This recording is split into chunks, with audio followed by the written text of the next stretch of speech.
today. Turns out we weren't even live until now. Welcome.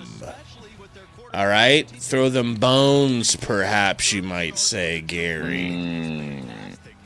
You say bones. Welcome, everybody. Like we were saying when we thought we were live, big game coming up here. Thank you for coming and hanging out during the last one. Gary, I'm ready for my humiliation.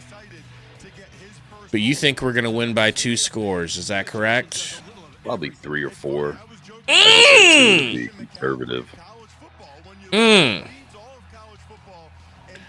You are a real man comparatively Real to me. one. Okay. We got going for gold with a $2 dono. Said, gentlemen, it's time. Go Big Red. Beat Iowa.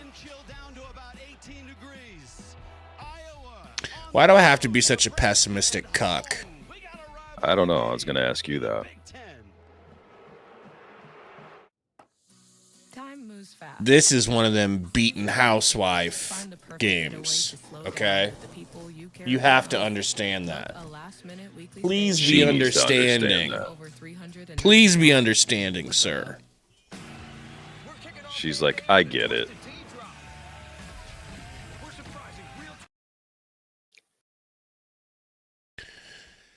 I got plenty of rest for this game, so I could not yawn too much. But I woke up with a pounding headache. Well, you know it, Shane will be there for the Suns tonight. I got a long day of streaming and video making ahead of myself. Who do you got? Who the Suns have tonight? Oh, nobody. Just some bitches. Some weak-ass team that can't hang with Phoenix. I think they're called the Oklahoma City Thunder. Oh. I haven't heard of them yet until today. That new expansion team that they just gave the NBA a couple years ago. The team that never gets any love from the refs. Can never get to the line. What up, Wannikin? I wish, man. I wish. But you know how fan loyalties are, bro. For real men. All right? You stay loyal to a team. What up, Corn Dodge? We got quite a few people here. We got Silent Nuke. Hit the like button, guys, if you don't mind. Let's get it started like it was last week. Popping right away. I don't know if we can since it's an 11 a.m. game, but we're gonna risk showing some of the game, even though we got popped last week. Thanks to Gary. Yeah, we didn't think we'd be able to stream today. Yeah, we were not supposed to be able to stream, but old Matty Rule pulled some strings for us and got us back on the air. We thank you, Bat. Going for gold, $4.99 said, "Sorry, sweetheart. Dinner really was great and on time, but we lost, and you know what that means." You know what that means. Thank you, going for gold. Thanksgiving was good for me. How about you, Gary? I did it a day early. We just had traditional food, you know? Yeah, it was all right. I mean, it's good. Grandma slipping a little bit with the recipes. No, I want to get to a point where you had to show her the back of your hand. Come by if they want to. It's dwindling down a little bit, but like the running around and like going to all the different places on every holiday is like, it's only once or twice a year, but it is a hassle, bro. You know? Can't we just be family from afar? Is what I always say. All right. Well, Rich, we know there's no love lost between these two teams. And if you recall, last season's matchup heated before it even started. So the Cornhuskers, they were not happy with the police presence around the Iowa midfield, usually where they were gathered before. So when it came to the police were at the Hawkeye logo at midfield. This was last year. Yeah. last year when we didn't shake their hands. They want to talk shit for a full year, but then every day for every year, but we need to go ahead and shake hands in the beginning. I don't know. It is college. They probably should have shook their hands. Let's be honest, Gary. Or are they saying they shook hands this year? Yeah, it looks like it. How about who gives a shit? Is that possible? Don't get mouthy. All right, don't get mouthy with me to start this game. No, I wouldn't, Robbie. All right, boys. Prepare your cat and nine tails. All right. It's time for some self-flagellation. Wow. That's right. I said how many plays do you think flagellate. before we score here? 2 or 3?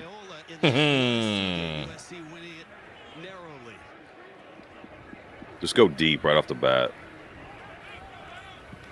You mean right up the middle, right off the bat?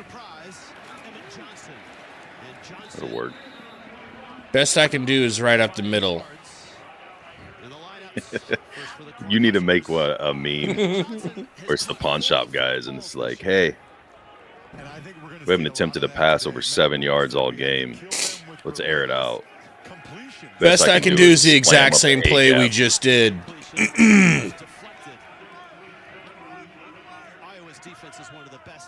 Oh, man. 3rd and 5. They're not going to see an up-the-gut run coming here, so I say we just pound it like Blair High School back when I lived there. I say we just move their D-line backwards wherever we want to go all game long. Just manhandle them.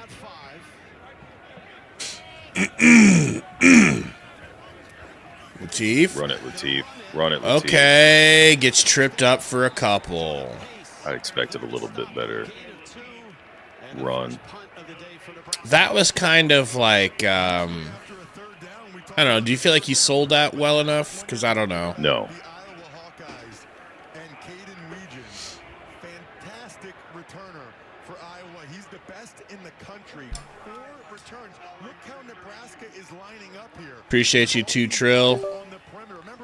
Becomes a nice little juicy quick punt to start the game. I'm sure we won't see too many of those with our high-flying offense, folks. And that feels like a win for Nebraska. Region didn't get a chance to return it. It's Archie Wilson. So I edited our Holgerson video, bro. But I didn't put it out because I just felt like the timing wasn't right. We might need to re-record it if we, with new information as far as what's going to happen for realsies with your boy.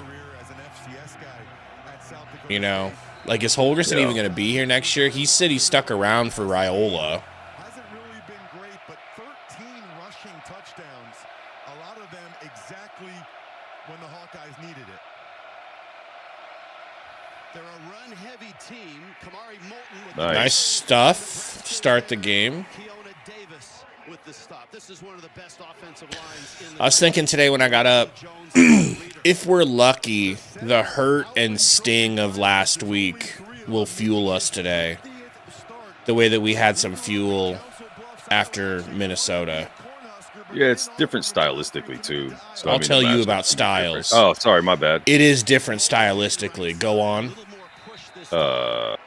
Just more of what you were going to say. Attaboy. Because I want to sound smart. You're learning a lot. I am. And I'm becoming proud of you.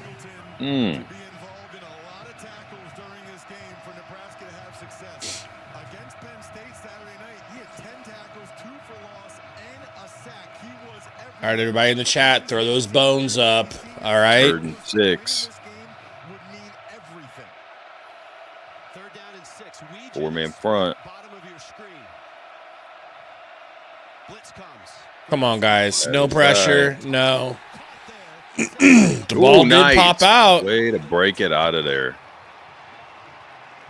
That's how a man like didn't you would have step out of deflected bounds that real quick. pass. He would have been covered like a wet blanket. Mm. Put it right on him. That has to be a completion. What a job by Donnie Jones. Did he get out before the ball got knocked out? I don't think he ever really. D. Yeah. Beautiful by the redshirt freshman for Nebraska. That's why you never give up or concede the completion. Love him finishing that play till the end. Winds swirl in this stadium right now. Kick is off. And a really towering punt. And that's Fair catch, Ski. with a fair catch. Backed up at the 10-yard line. And the Huskers and Hawkeyes have already exchanged punts. I'll take a first down or two now. At least flip the field a little more. No, don't be That's silly. too much to ask for? That's too much? Don't I don't be mean to be greedy. silly. I don't mean to be greedy. Remember when beginning of the year when everybody still had disillusions that Holgerson was a air raid guy? I didn't, but yes. It's funny just thinking back to those interviews where he's trying to tell people he's not. It's like he should have just laughed at the camera and been like, just hang on, okay? Just let's get through this season. If air raid, you mean 6 and 7 yard throws 5 times a game? Yes. If by air raid you mean up the gut raid, we're going to be air raiding, okay? We're going to air raid the piss up the gut out of the ball.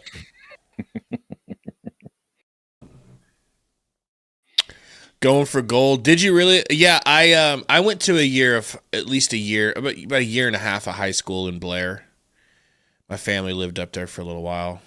I started at Westside and moved to Blair, and then we ended up in Texas. I got customers in Arlington. Where is Arlington? I kind of forgot. I know there's Arlington, Texas. You know that roundabout is in Blair? Like if you're coming from... There's one roundabout? Well, there's the big one if you're coming from Omaha, Bennington area towards Blair. Kind of like Mutual of Omaha type shit? Oh, Jesus. Wow. Tina. I'm not a Blair expert anymore, you know. I know we had a banging Runza. Back when Runza used to bang. Thank you, Carl. 314 watching, he says, we should be at 100 likes. Can you guys help us out? Can we get to 100 likes? It really does help the stream grow more than anything I've figured out. I think it's more than comments. Yeah, but you don't know shit. I don't know shit, so...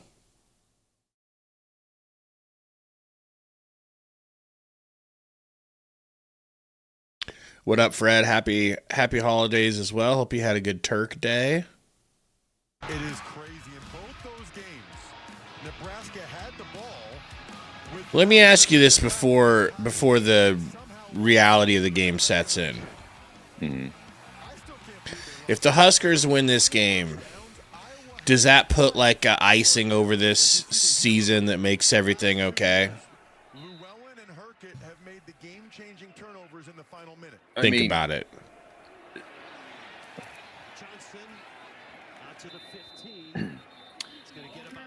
I think that's going to vary from person to person depending on your expectations. When we did our preseason guesses or whatever, like a ton of people predicted basically where we're at so far, but there's a ton of disappointment. I don't know if it's the Minnesota game, how bad that looked, or how bad the Penn State game looked or whatever, but it was before Penn State. People were like, seemed to be disappointed, but there we go. There we go. Attaboy, Emmett. A lot of people predicted a loss to Michigan, potentially USC, for sure against Penn State. But then Penn State started off the way they did. We started off the way we did. The Minnesota game was atrocious. So I think that kind of altered expectations, but also like what was acceptable and what wasn't. It wasn't like we lost close to Minnesota. Emmett outside. Ooh, a little banger.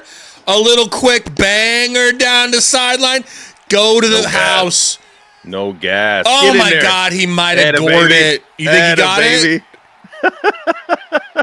it? Bro, it took Dude, every... he was tired before the snap. Woo! The official has a touchdown. They'll probably review it. I hope to God he's in, because if not, this is at best a field goal. Don't say that now. Elbow down. Oh, yeah, ball cross. Ball's cross. The first thing that's down is the right elbow. Maybe No. not. No. You can't tell from there it's not, though. So we need indisputable evidence, Gabe. Effort. Where's the ball when the right elbow comes down? I mean, think he's Dude, got it it, dude. might be in. It They need legit it might looking down be the goal line in. from the other side. It's not down. Man, if he could have just stabbed that right foot or the left foot down one more time. I don't know. man, it might have been a centimeter short, Rich, but can we just give it to him? I mean, look at that effort right there. The side judge That's close. called it Hmm. right there. What do you guys think of the chat? Indisputable Yay or nay? evidence to overturn it. I don't see where there's enough to show that it's clearly short, and they ruled it a touchdown. But it is I do, Nebraska. but I think The runner's right elbow was down and the football was at the 6-inch line. yeah, I do think that that's the truth, unfortunately. I do too. Problem is, Disagree, because it looked like the 2-inch line to me. I think he probably yeah, I agree. I agree with what they're saying. Like probably 2-inch line, not 6-inch line. Dude, if they do like a play action and Latif rolls out, I'll cry on stream. Okay. Will you drink pizza? Tell me he's in, please, for the love of all that is holy. He's not in. And something crazy inside of me is saying, we'll do that again.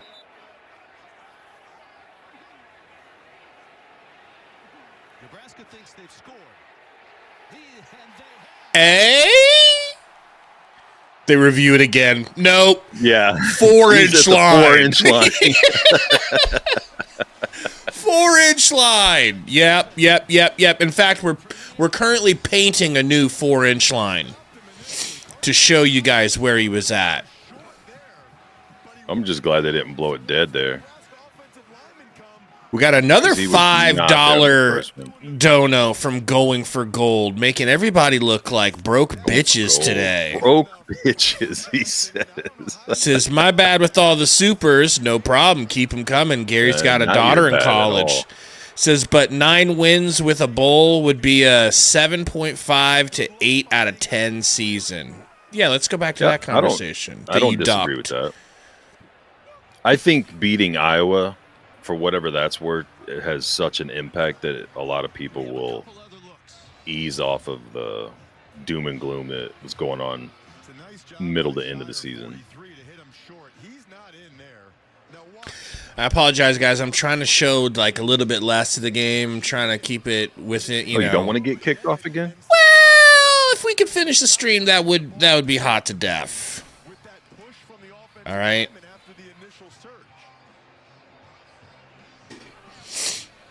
The EPO 77, 4 inches. That's a long way, right? It might as well be a mile. Dude, he didn't get that on the It's first massive. effort, but the second. No, but the second. Why can't we get that kind of push before? Like, you notice a lot of the times when they did challenge it. I review it. Nice. I feel like when he kind of stalls, they push him 5 yards. But when you need a half-yard push initially off the snap, no. Can't do it. Can't muster it up. 4 inches can be made to seem very long by the Huskers in the red zone and myself explaining to my wife Oh, yeah, that as far as 4 my wife's inches is very long. Too long. massive. Too long. Unrealistic. It's mythical. She won't listen. No.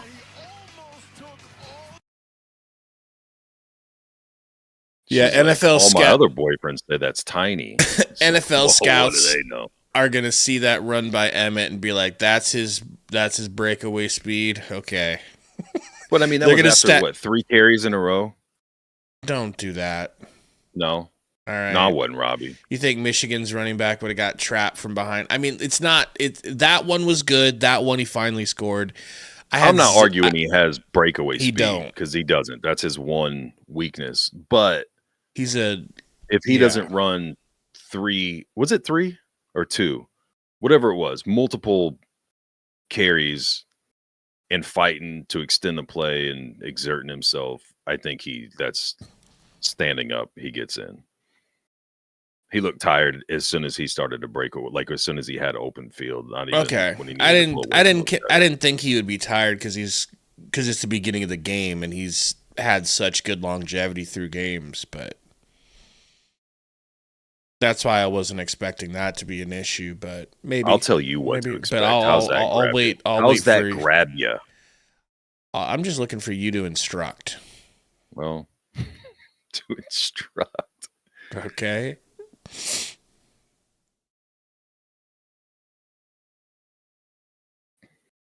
Seven 0 Nebraska, says ye old Brett. And the good news, we do not give up leads.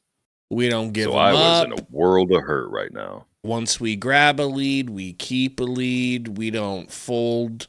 We've never folded to Iowa. Do you guys understand that we've never folded to Iowa? Do you understand that we beat them clean, quick and early? Early. So we can get. This isn't a laughing matter, Gary. This is serious. No, I wouldn't. So that we can get back to our turkey leftovers from the day before. That's what we do in Nebraska. We like to get the young guys some play at the end of the Iowa games every year. Mm-hmm. We're that dominant. Up the touchdown. Watch the center Evans and left guard Lutovsky. They pull left, and because of that, that's where Iowa thinks the ball's going. But Corcoran cuts down Llewellyn on the right side. That's the key block by Corcoran. Yeah, it was. He chops down Llewellyn. Good edge blocking by the receivers too, man. You see all 3 of them. And Emmett Johnson was out. That's one thing you can definitely say about our receivers. I like our receivers, man. We have a great receiving crew. No, I don't know. Katie Sullivan says she's watching from the East Coast. Did y'all get snow yet? Did you get any snow yet? Yeah, it was snowing this morning. I had a little bit of work I was out doing. I mean, like flurry. We're supposed to get, I don't know. I've been getting mixed reports of like 3 to 6 inches, which would be massive. It's called mulatto reports, but go on. Mulatto reports for the politically correct. This is second opportunity for Weegan to touch the football. He's deep for this. Kick this out of the back of the end zone. And Weegan's gonna get or not. Right at the 6. Oy vey. In. Oy vey. Fitting. Oy vey. Oy vey. Oy vey. And a flag. Flag in. Blocking an the extra back. flag. 30-yard penalty. Magical player. Where do they find their whites at? In the gutters of Carter Lake. Okay. He has been the best play Iowa has had this year. Personal foul. Face mask. Kicking team number 90. Oh, nice. We're just going to add a quick 15 We'll make it yards really to that. difficult for him to tie this up. Whoever did that, I want them executed. Hole, It was I'm the sorry. kicker. He didn't I'm even sorry, get him Hole. down. But Hole, it's time for you to meet a firing squad.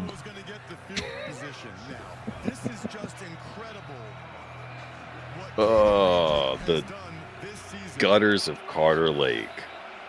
They just find them at scrap yards when they're selling the copper they stole the night before. Mm-hmm. They're like, you got to be fast. Dayton Howard in motion.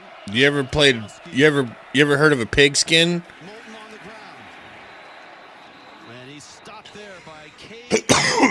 Nice quick stop. Let's check in with Tiffany Blackman. Rich, what a return by Weegan. And we talked to offensive coordinator Tim Lester.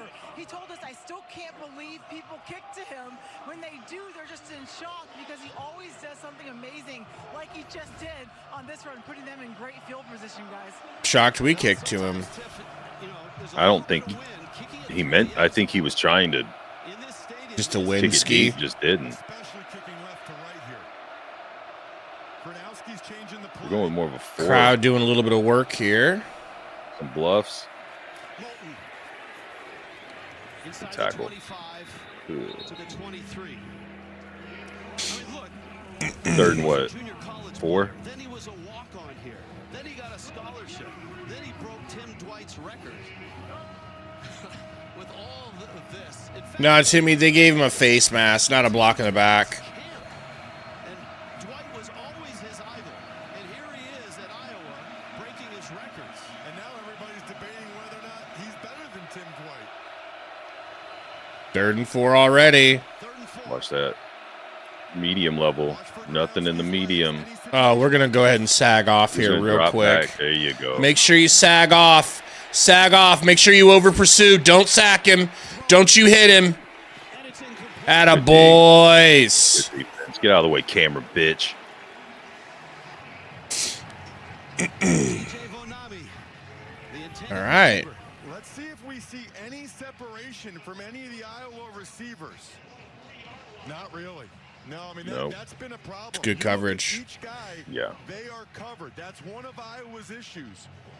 They got the quarterback this year. I'm not sure they have the receivers they need yet to really get to the next level. Yeah, Lauren, he seems pretty nasty. A great kicker. Maybe my Chicago Bears can snag him. Yards. Field goal is good. Does he paint his nails? Has points.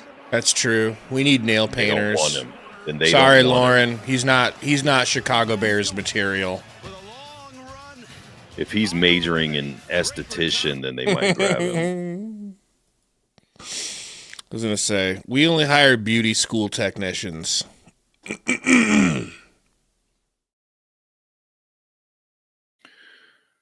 Well, for as bad as that return and tacking on 15 was, best. Yeah, it's all probably fun outside and of a games turnover right scenario. now. All What up? fun and games. What up, David Matney? My boy. Everyone's boy. The people's boy. Head still hoiting? Hell yeah, dude. That sucks, man. 10 gifted memberships from David Goatney. Hopefully no Iowa fans that hate our guts got any of these. Thank you, Goatney. Why would Iowa fans hate our guts? We got JJ the Lonely Bull in What'd we Asia. Can we Just shit on Carter Lake a little bit. can we take a break here real quick and can we talk Yeah, about yeah. this man's name? Yeah. JJ the Lonely Bull in Asia. What kind of Okay. overly sexualized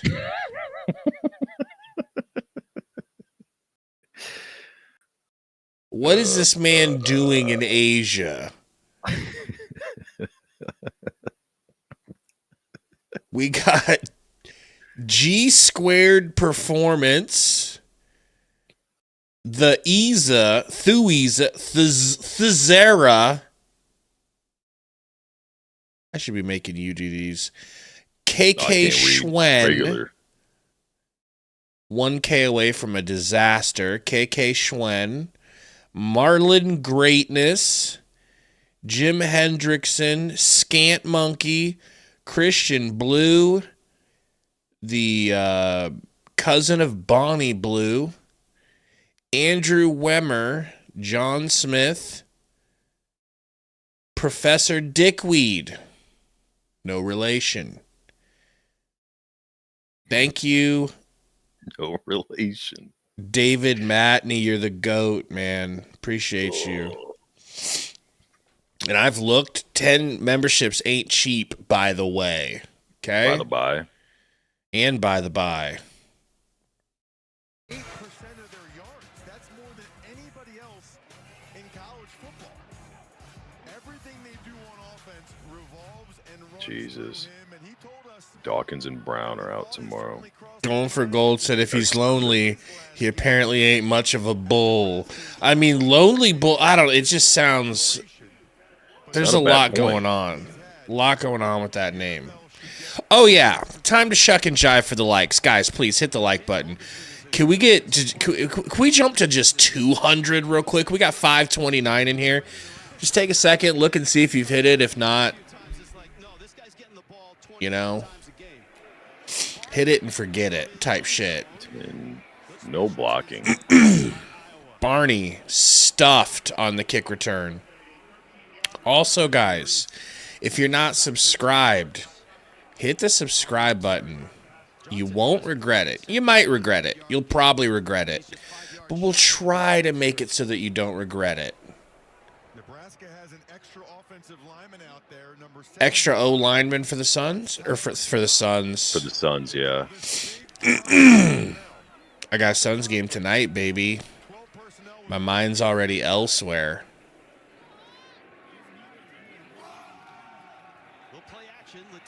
Play action. Latif with the hezzy throw away.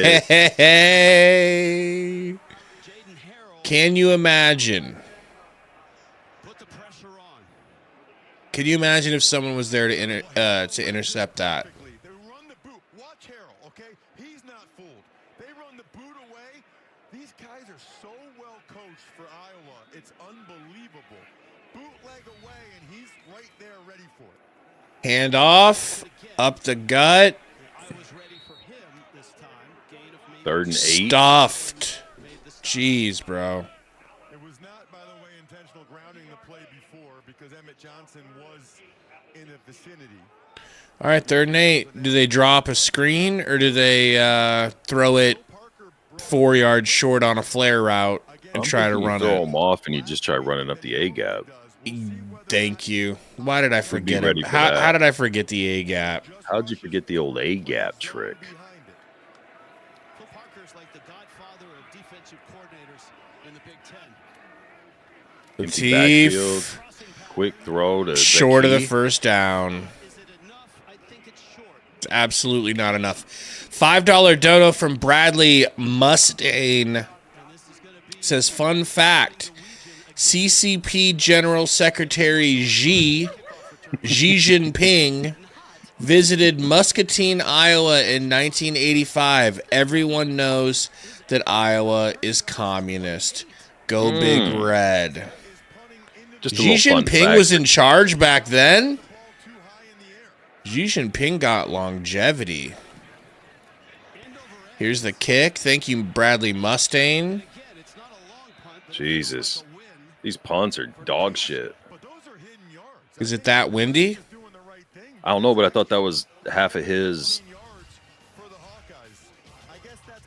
whatever selling point was he could drive it low and cut through the wind and Well, I mean,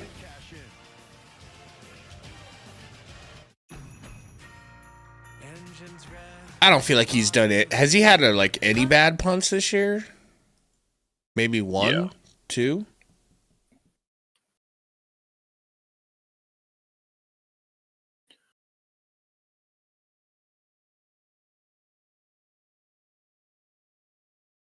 What are you talking about, Katie?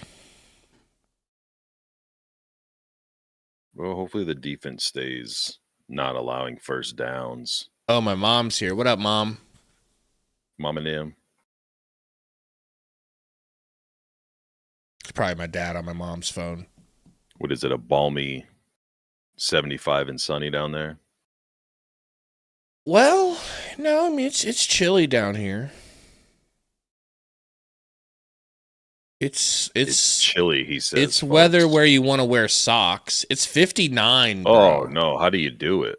It's 59. They With a close the high, schools and everything? it's got a high of 63 down here. Oh, you poor things, man. It's only going to be 63, Gary. T's and P's to everyone in Austin. I might have to wear socks today, dude. Like, you don't understand. Can't imagine that life.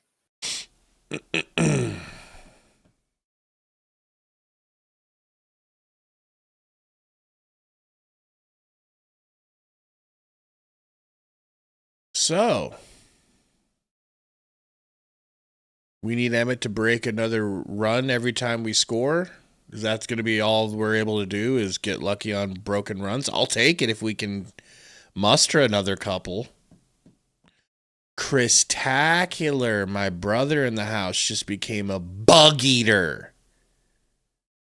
Thank you, man. What up, Chris? I mean, if the defense can keep holding them to 3 and outs, we'll be all right. At least for a while. Of course, Indiana, Ohio State undefeated right now. Oregon has a path. Is that likely, though? Is that even remotely likely? Well, I just have that, like, beaten dog thing where in the back of my head I'm waiting one of these runs is going to break and go for a huge gain on us. And then it's like, do they implode after that? Or is it like, okay, gave up one big play, get back to what they've been doing? But they got to do something, get this field flipped if we're just going to exchange punts for the most part. Ain't nothing but a field to flip. Ain't nothing but a field flipping. 4 front.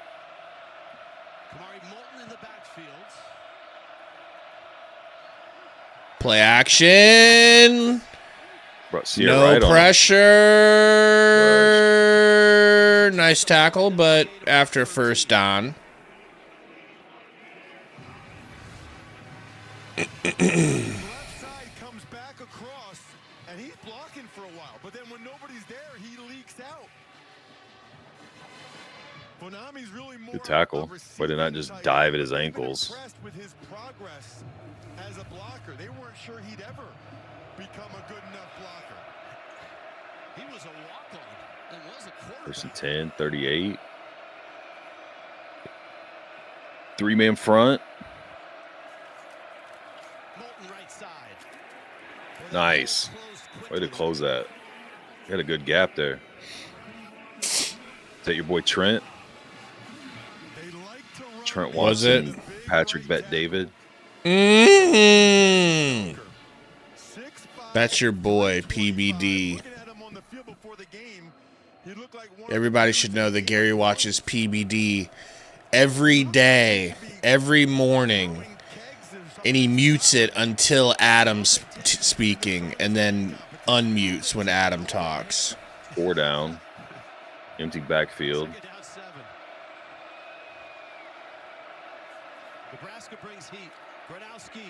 Gronowski Yeah, throw. goddamn, I watched that whole My thing happen. God, bro.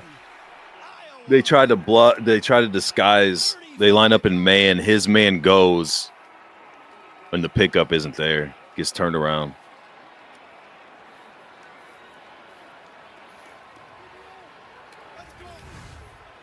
Bad exchange. Watch when he goes. He lets him go. The safety help doesn't get it in time. He gets turned around. Jesus. Then Singleton misses the tackle. Honestly, bro, I mean, it wasn't the best throw either. It didn't even need to be a good throw. No, but Guthrie's got to close that gap quicker. Be on him. He was slacking off so hard he got stuck inside.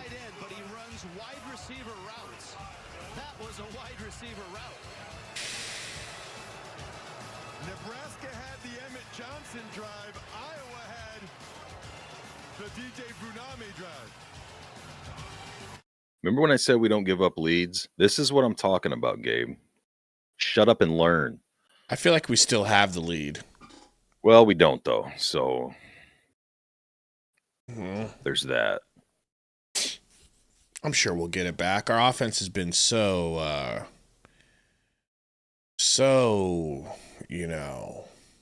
God, it's tough to even find a word to describe the high-flying nature. Explosive. You ever heard of the greatest show on turf? It's kind of like that, but just way better. You know?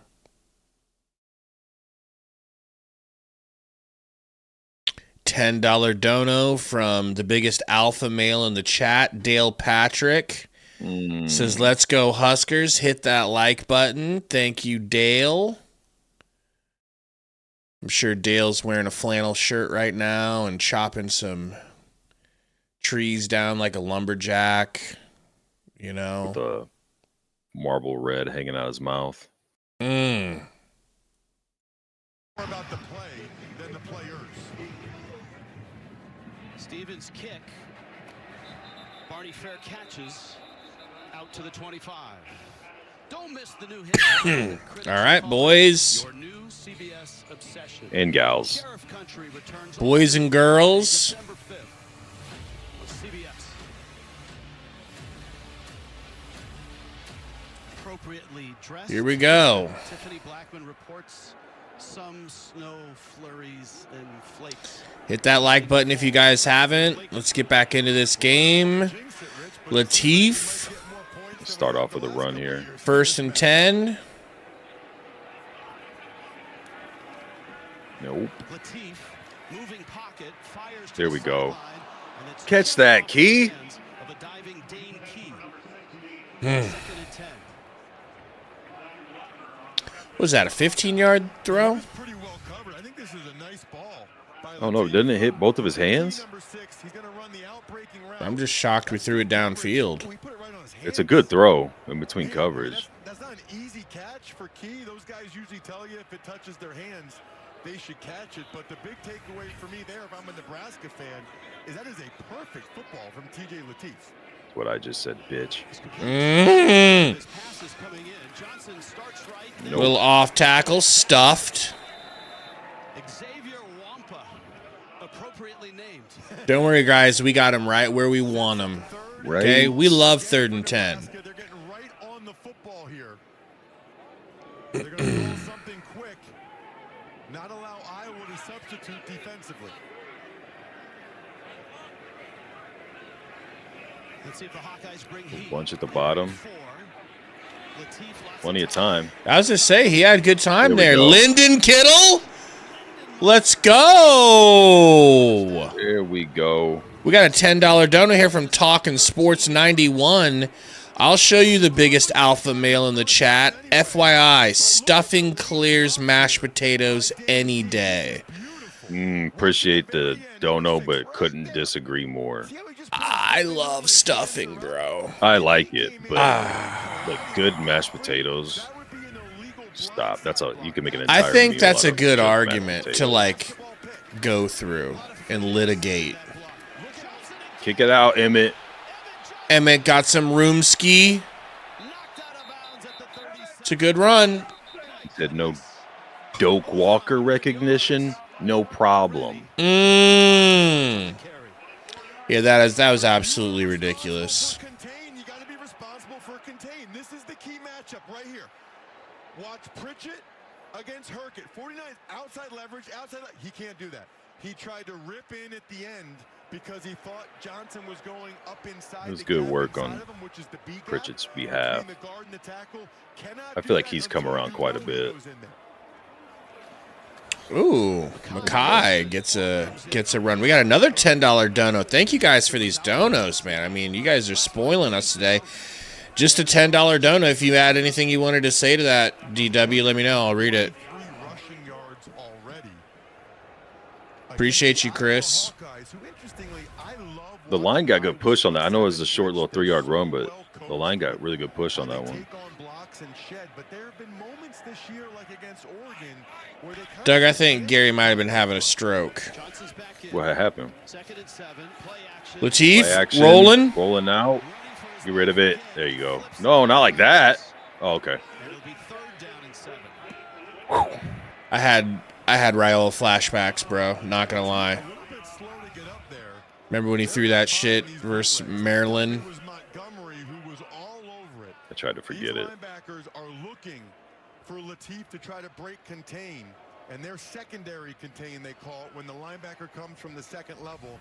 Latif made a winning play there, really just to throw it away, give him a chance. They're going into the When do they, Mike? When do they? The field goal from here. Wouldn't be shocked if they run it to try to give themselves a chance on 4th down or a shorter field goal. Yeah, into the wind. 3rd and 7, low snap, tunnel screen. There you go. Giggity, giggity, giggity, giggity, giggity, giggity. Spins down to the 21. That's Great play call, man.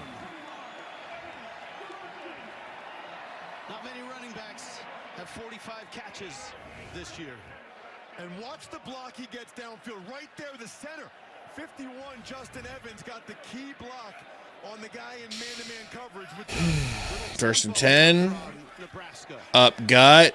I really kind of wish that, was it 3, you think? Well, guys, I asked Emmett how much 2, he 3. loves being a I could take 3. He said, "I love I was the hoping ball. Latif would have kept that. Weapon out there, keeping defenses off balance because he's able to run the football and be a threat in the passing game." And Rich, you asked him, what did he work on this offseason? He said he spent each There's not day like catching big 200 passes lanes on some of these runs, but they're this season. That's a lot. I mean, when the contact's made, it's 2-3 yards down. Like they're getting a little bit of a push, not getting pushed back into Emmett when he's getting the handoff like all last week. Latif with the rollout. Oh my God! Oh my God! What a throw! Yeah. What a throw!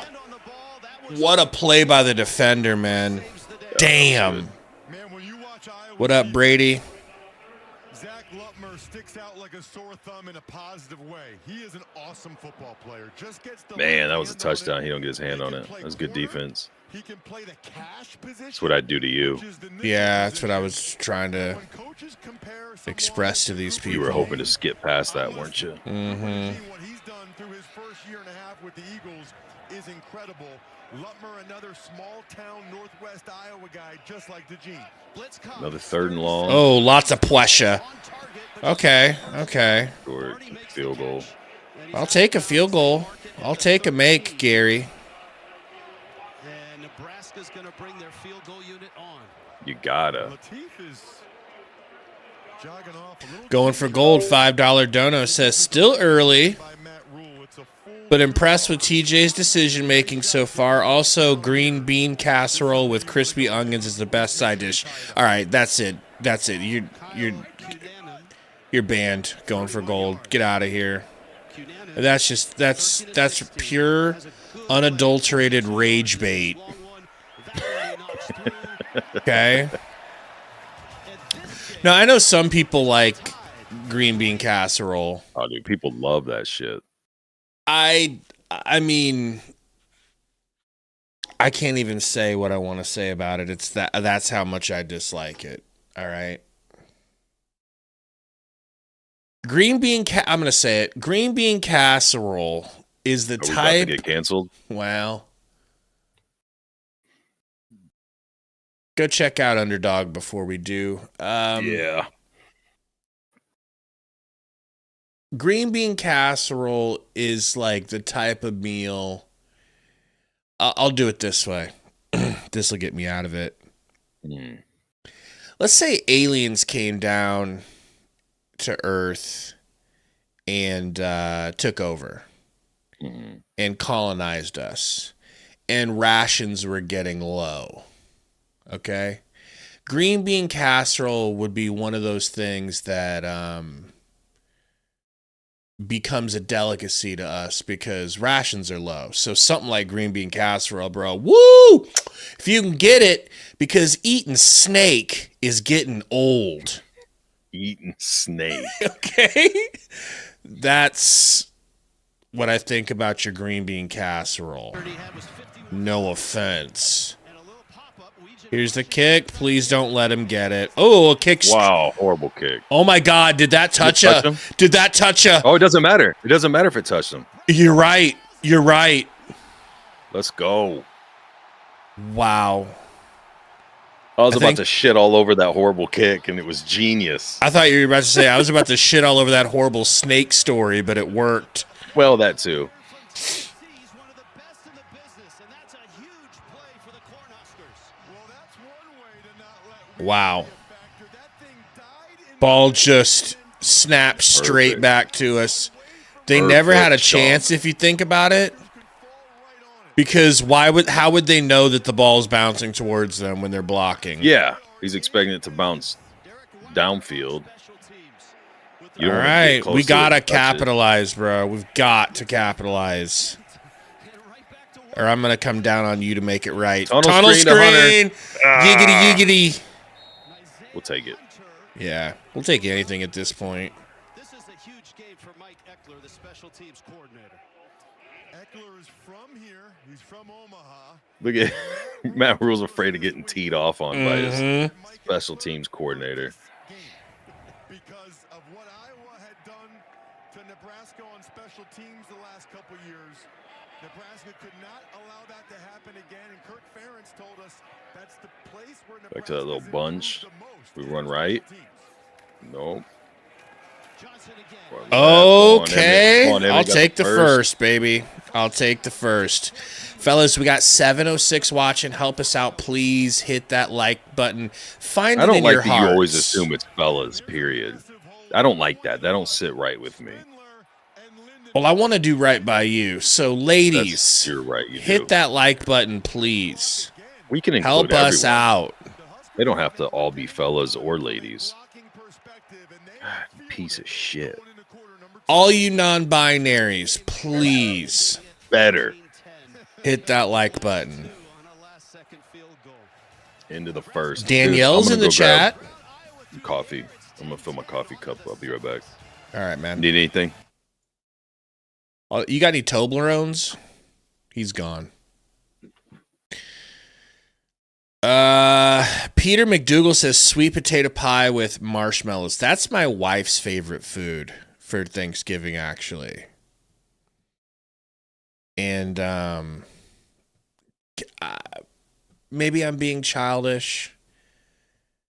If I'm being childish, shouldn't I like something like that? Shouldn't I be drawn towards marshmallows?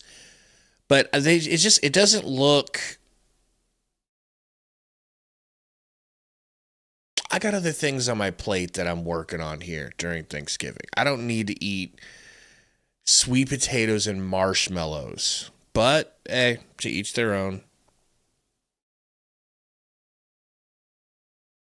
Danielle says, I'm always in the chat. You're the way I get to watch every game, and I appreciate you guys doing this. Hey, appreciate you. Thank you. Corn Dodger says pecan pie. That's my wife's favorite pie. I'm a pumpkin man, and I make no apologies for it. Let's find out what Gary... I mean, obviously, I would take apple pie first, but... What's your pie of choice? You ready to lose your shit? No judgment. I don't like any pie. Okay. Take your headphones off. Turn your camera off. Turn your computer Stage off. left. And we'll talk to you later. I don't like sweets, man. And I don't like fruit. So all the apple pie, peach pies, all that stuff, nah. I like salt and butter. So if you can come up with a pie, I like chicken pot pie. That do anything for you? I don't like peas. I don't either, but when they're mixed in, There's with them, I always actually hate peas in. I hate peas, but Fine, you know. you could put little bits of shit mixed in with other food, and I'll be like, yeah, it's not bad. What's up, Tony Graham? So, Are you guys will you eat cake? mac and cheese? Are you mac and cheese for a side, family or person? If it's done right. See, I'll eat dollar store mac and cheese. I mean, I like Obviously, I like the higher Kraft end macaroni better. and cheese. For some All of reason, it. Kraft macaroni and cheese is just fire, no matter what. I love all of it. But all the Thanksgiving deals I go to, I don't think any of them ever have it. So, we're talking, dessert time comes around. You're not trying a piece of apple pie, hot apple pie God, with no. vanilla ice cream on it. No, absolutely You're not. such a Cooked bitch. apples You're is such a bitch. like Just stop. coffee, Stop. You're making yourself look like an idiot right now. I'm fine with it. It's disgusting. Absolute moron. Absolutely Oh disgusting. my God. Have you ever heard of caramelization?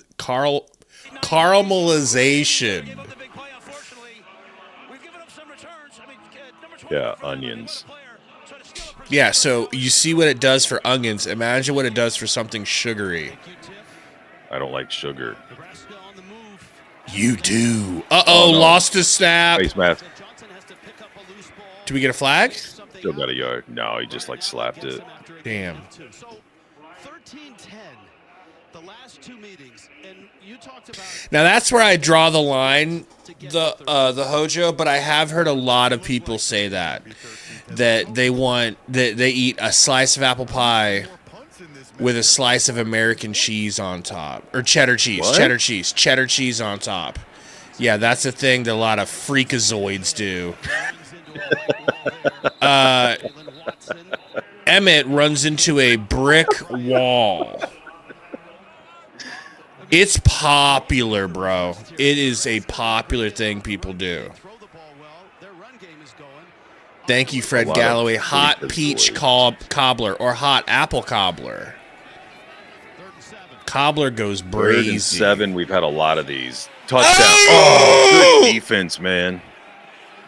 Damn. That's twice he's had great throws to Clark, and they've just had better defense. What do you do? Damn, he stuck that paw up there perfectly.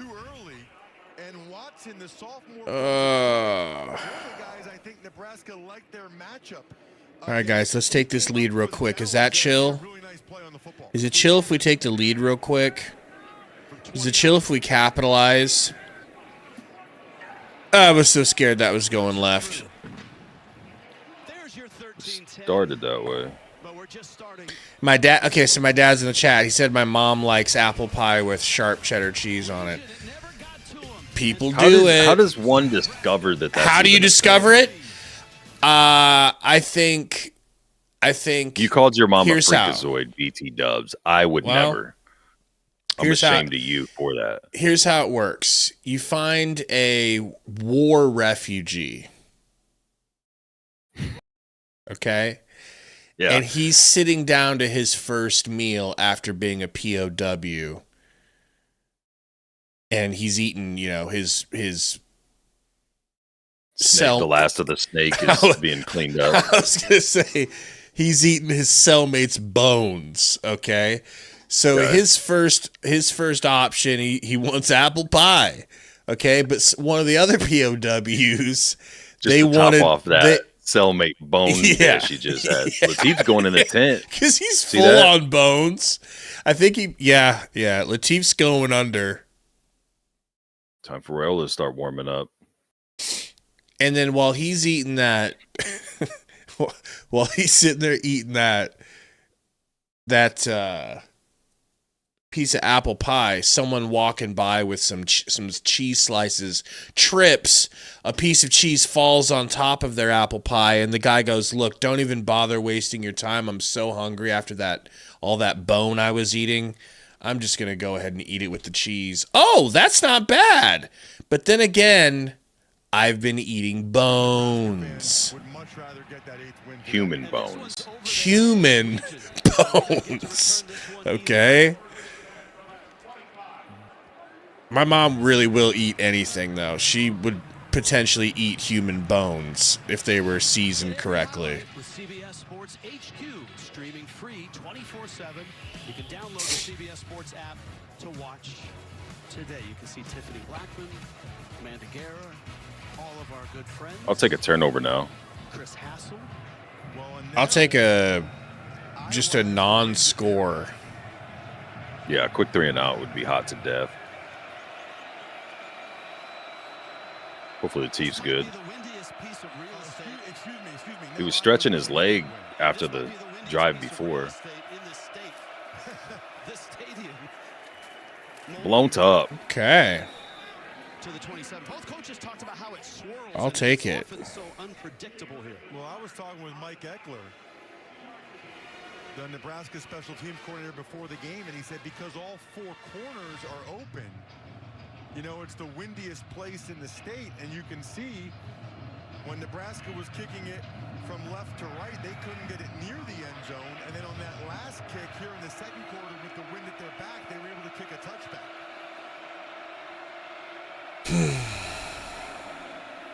A power set. Play action. No pressure. No! Wide open. who had a huge catch in that last drive against Michigan State, hauls it in. It's just man-to-man. Vanderzee against Sierra Wright, who's had a nice year, the USC transfer. It's a really nice in-breaking route by Vanderzee. And ironically, Rich, you know, I've asked so many quarterbacks over the years, a lot of times... Like, literally no option pitch. We cannot get pressure ever on the quarterback. It's always fake pressure. I think they're worried about the run, which I'm fine with. Even when we get close to the quarterback, rolling out. Down and tackles them. Good catch. Throw helped. Yeah, us. Yeah.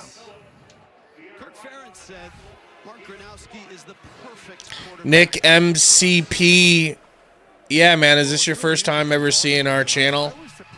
It's the exact same channel. It's just me and Gary for Huskers. We apologize in advance. Yeah. For any bone-eating stories you may hear. Yeah, just don't worry about the bone pie talk. Yeah, don't worry about that.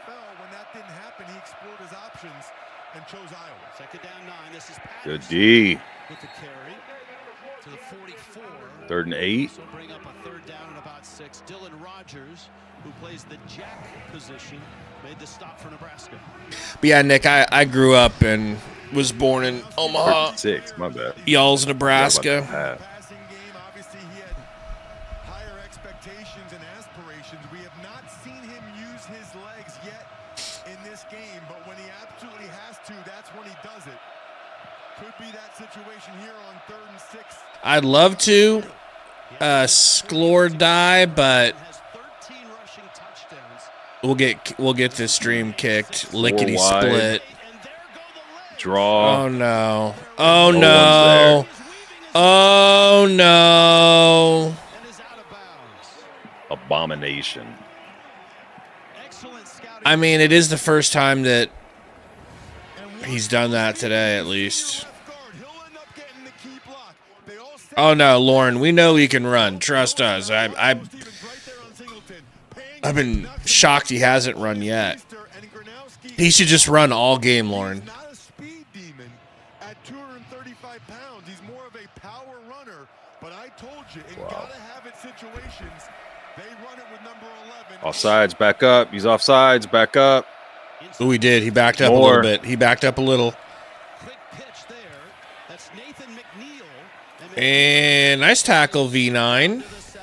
They're clean up. Hey guys, after that Gronowski run, it reminded me of our conversation with him, and he said a lot of his runs have really come off of read options where he's reading the defensive ends, and when Kamari's been running really, really well, so they start keying in on him, which then leaves him open for some big yards off the edge, and he said being mobile gives him a ton of options. Hey, Gary. In the game to Yo. How big's your Johnny? Make no mistake, though, this guy can really sling it. He threw for almost 12,000 yards in his first stop, South Dakota State. And anytime it's an empty set, 2nd and 3. Shotgun. Uh-oh. Draw. The Sorsby treatment. Swallowed. The Sorsby. He's down to the 5. He's just short of a 1st down. See, Nebraska defended that very well. But Gronowski's powerful enough that he's able to get a couple yards and run through and over defenders. Sets up 3rd and less than a yard for the Hawkeyes. Give it time, Chris. He'll run for a TD. Gotta watch for the play action. Sure looks like it.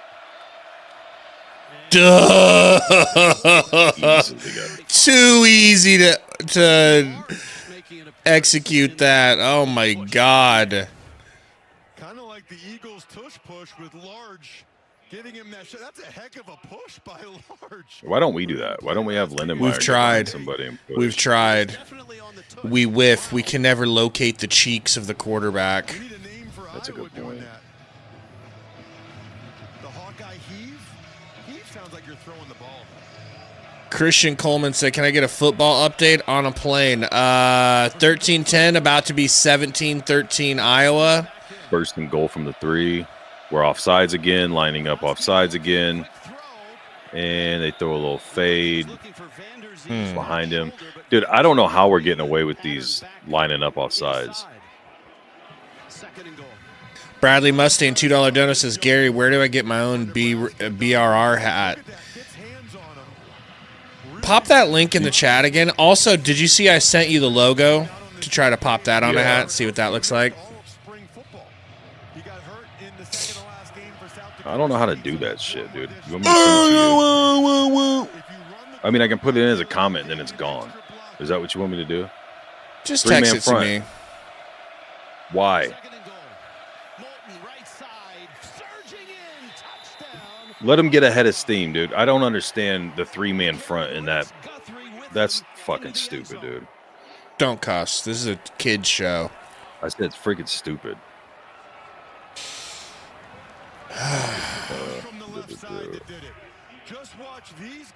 I'm gonna send you the link, and then you'll make it happen,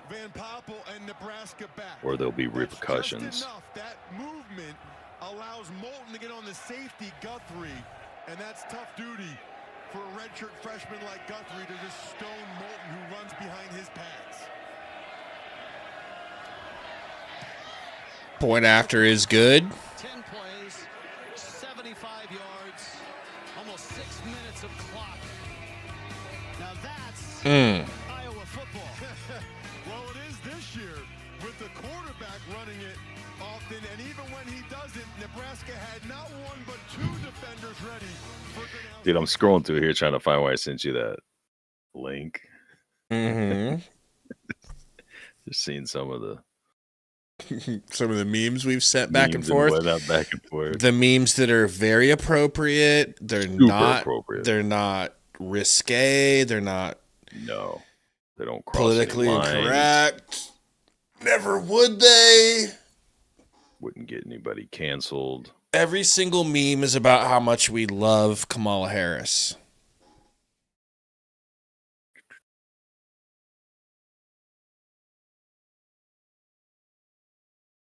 Oh, man. Going for gold says, still early. I have confidence. I want to have confidence. I really do. He really does. But, you know, there comes a time in every man's life when, you know, you just come to realize that you're never safe. You're never safe as a Husker fan, man. You're never safe.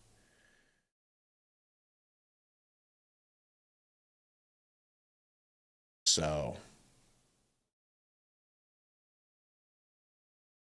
it's like, what does confidence even get you at this point? Earlier in the season, when you don't know as much about the team as you know now, I think it's easier. It was easier for me to have confidence through these games. Like, hey, because there's this thing of like, we're a different team.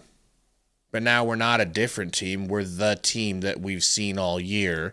So judging that team by its merits, you say, this. It could go either way, they're right? not getting owned. It's back and forth. It's not like Penn State was. But doesn't it have that feel of a chasing 3 game to it? You know it does. Yeah, but it does every year. This game in particular is always that type of a game. Whether we look like we're better, they look like they're better. We beat them 90% of the game last year. Gave up that big run and then the field goal at the end. Like, so irregardless of how it looks, like it always comes down to a close game at the end. I just wish we could get a little bit more going in the pass game and make their defense have to kind of guess or play a little bit more of a chess game instead of just loading up to try and stop the run and contain Latif. But they're doing such a good job in coverage. He's throwing good balls. I mean, Key probably should have caught that one, but at least one of the Clark, yeah. They just played really good defense and swatted it. And if you can play man and stop the pass, it's ideal. Well, they lost those 4 games by a total of 15 points. Had the lead or were tied in the 4th quarter. You talk to some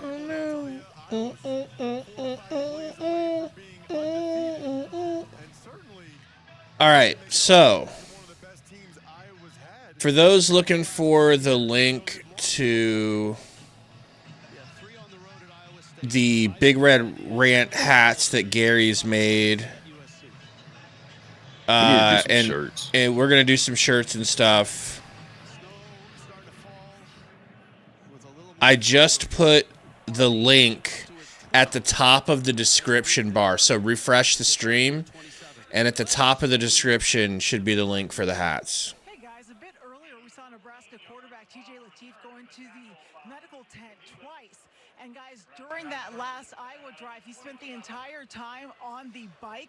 Seems like he was warming up. He did emerge from that tent. And Are we gonna see Gramstad, bro? Kind of a brace on that left knee. That is his plant foot when he's No, throwing. he'll be all right. It impacts him in this game.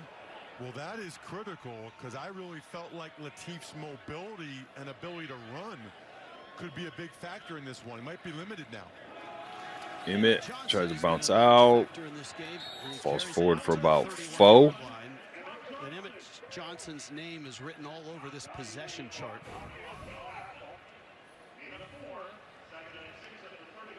I hope they just keep moving it on the ground, man. You gotta let the defense chill for a few. Even that play right there, when it feels like Iowa defends it really well, he's still getting 4 or 5 yards to put Nebraska in a pretty favorable second down situation.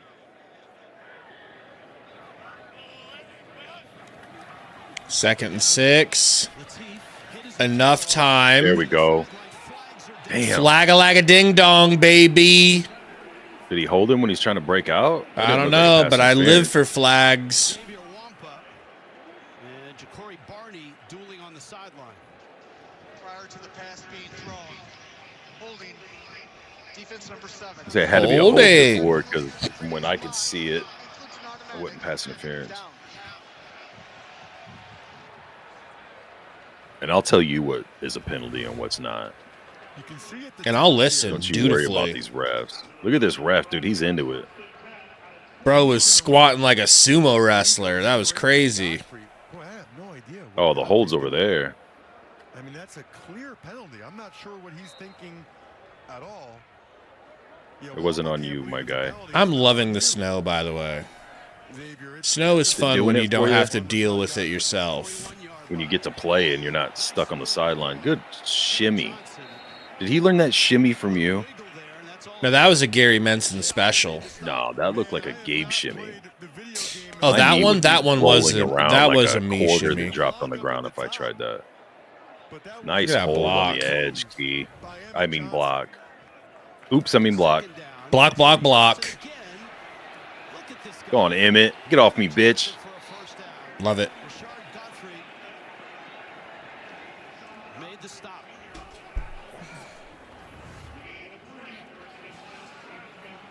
Once again, it's the blocking on the perimeter by Nebraska which stands out. That time it was again getting a key block. That dude runs so much bigger than he is. I know it. Nebraska is playing without one of their best safeties, Cohen Intringer. 153 yards already for Johnson. Do it again. Wear him down. Emmett gonna grab Take another it. 4, maybe. It's Mosey. That was Mosey. Sir. He was moseying on through there for a few. Dude, I'd have never guessed we'd be able to run like this on him. Really?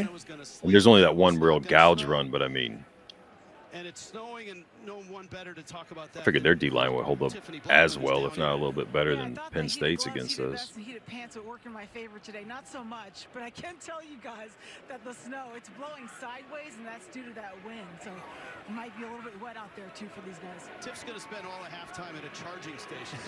Second and 7. Charged. Mosey now. Mosey again. There you go. Come on, Bubba. Run. Get there for a first. Man, we Big need tight that ends out there first. pushing. Good, man. We're good. And they should run a Has anybody ever stopped us on a 3rd or 4th and short? You're Why would right. they start It's never now? happened. Why would they start now, Gabe? Dude, it is really snowing now. Holy fook By the balls. way, I've been told by Iowa fans on social media at Ross Tucker NFL, it's the Gronowski. You can't see it from this angle, but that close-up angle. Nebraska out of the gun here, not a big fan of that. Ooh, Emmett! Giggity, giggity! Woo! Squirting through there. Let's go. Just a squirting away. Option pitch says time for Harburg. I wouldn't mind seeing some Harburg touches. I'm fine with this. The tight end did a terrific job This is on the edge. working very well. Defense staying on the sidelines, moving the ball. Because right now, their tackles, tight ends, and receivers are winning on the perimeter. Look at that number at the bottom. You don't see that against Iowa very often. Once again, Hand off for a few. Him. Keep feeding him. All the green bean casseroles, all the apple pies, a la modes. Until this guy showed up with the 100-yard games, they're dominating on the run right now. Iowa's doing most of their damage through the air. Well, listen, Nebraska has gotten better on the offensive line. They're not quite where Matt Rule wants them to be. They're nowhere near Matt Rule wants them to be. I mean, this is day and night different from last week. There's no debate. Yeah. Play action, the Teeth gonna Oh! Lutmer again. Damn. Flag? No? Big defense. Nah. I just heard the eruption from the crowd. I thought maybe. I think they probably wanted one because of that little contact bump or whatever, but Nebraska faithful don't like it. Iowa is in a zone coverage. Here comes Lutmer. He got bumped last second. yeah, I don't know. Through Lutmer's body a little bit more. I think he might have gotten the call. I'm okay with the no call there as long as they're consistent I am the too. rest of the game. Harburg in motion, Blitz comes. Johnson this time. and we're kicking a field goal. I'll take Emmett's it. hurt. And Emmett's hurt. He's slow to get up.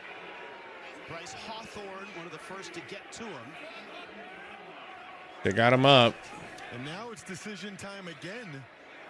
4th and 3. Absolutely kick this, Matt Rule. Don't you dare overthink it. For right now, sometimes on a play like this, they'll at least do a hard count to see if they can get the free 5 yards. Give him the hard count. Right now, Iowa's Just take the telling clock that down, call a defense to be timeout, and kick careful. it. Nebraska's taking way too much time here. No, they're not. Why would you want to give them a lot of time after this kick? So in my mind, Rich, if you're going to use a timeout there, and I know Rule's trying to take as much time off the clock as he can, but there's still plenty of time left in this first half. You wonder whether or not that's worth using a timeout as opposed to delay a game. I think certainly at the NFL level, people are starting to look at it differently and think, you know what, I'd rather have a timeout, give up the 5 yards, and still feel good about the field goal attempt. It's worth noting Iowa gets the ball to start the second half. That often figures in coaches' math in terms of trying to win the middle 8, right? The last 4 of the first half, the first 4 of the second half. It does appear as if they're going to kick the field goal here.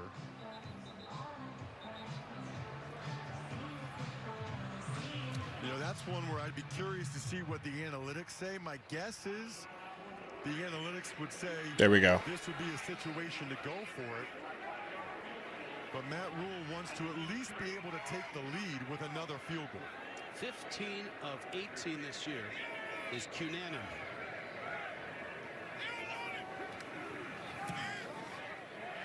Got it. Reno. This one up and in. I'll take it, bro. Yep. 3 minutes left. 3 minutes left in the second. Oh, God. I thought there was less time. Secret across this sport. This is a rivalry. Iowa and Nebraska.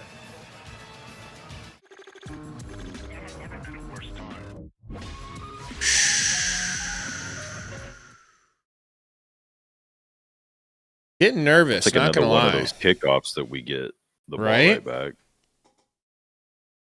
199 from Going for Gold. Emmett, 18 carries for 172 yards. Man is working. He has that many already. Well, he got like what 70? Oh yeah, on yeah. that He one had that carry, big 180? banger. You're right. But still, another hundo almost on top of that is Yeah. crazy.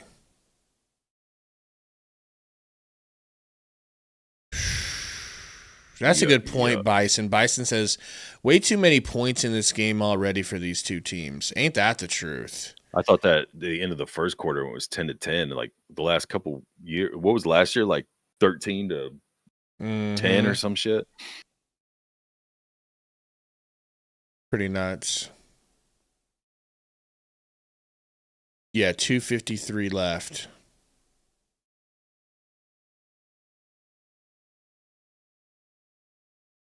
Oh, man. So, yeah, apparently we only have 182 likes. Guys, help us out. Let's jump up to like 300, 400 likes. It's because of your green bean casserole slander. That's true. I lost some You did this. favor with this group. But hit that like, guys. We could easily get to 400 likes in a matter of seconds. It is a little bit of a risk showing what we're showing, by the way. Well, you just never learn, do you? No, sir. No, sir. I'm going to go grab a nap at halftime while you entertain the masses. Of course, I figured you would. It'd be weird if I didn't. Very normal thing to do. Am I getting hungrier and hungrier with every passing second? Yes. I'm glad you asked. I ate right before we got on. Did you? Aaron, Rick, and BJ catch you up on all the action today on this Black Friday, the traditional football day in college football. Of course, CFP ramifications all coming up on the Geico halftime report. A variety of outfits here in Nebraska. All right, here we go. And another chance for Caden Weegan to touch the football. You have one of those at home, don't you? Please don't kick this man the ball. This white Devin Hester clone. Weegan's really had one return so far. It was a 51-yarder. You better bang it out of the end. See, like, dude, from this angle, there is no snow happening. Can you explain cameras to me and how they work? And it goes into Good the kick. end zone. Time now for Working on a Win, presented by the Home Depot. Let's take a look at the Gronowski effect when he runs. Remember that last drive? Watch Deshaun Singleton here. The safety. He's so worried about Gronowski pulling the ball, and he's the quarterback player that he flies over there to have his responsibility. Donovan Jones, the corner, was over there as well. So that's one of the real positives of your quarterback being a running threat. That's essentially taking out Nebraska's best tackle. Bubba No Jab says pick six, maybe. I'll take anything. I'll take a 17-16 score going into the second, or going, in the second half. That's a good stop. The And that first play stopped by David Hopkin in the middle. And no huddle right now for Iowa.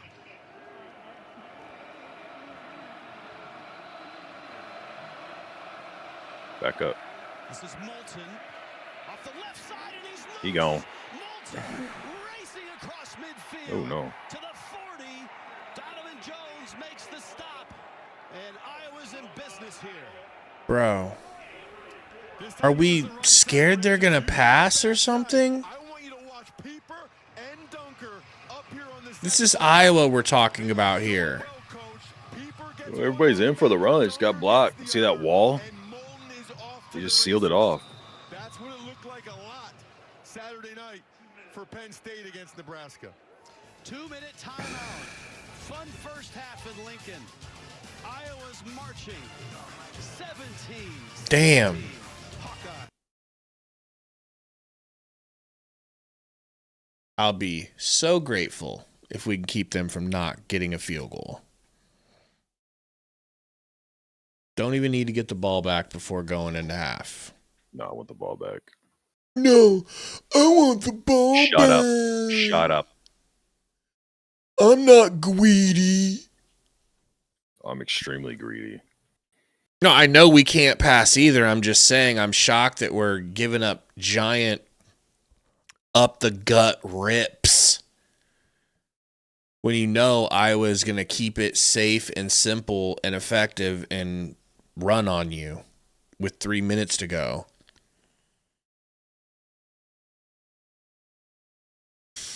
We can't pass for shit, bro.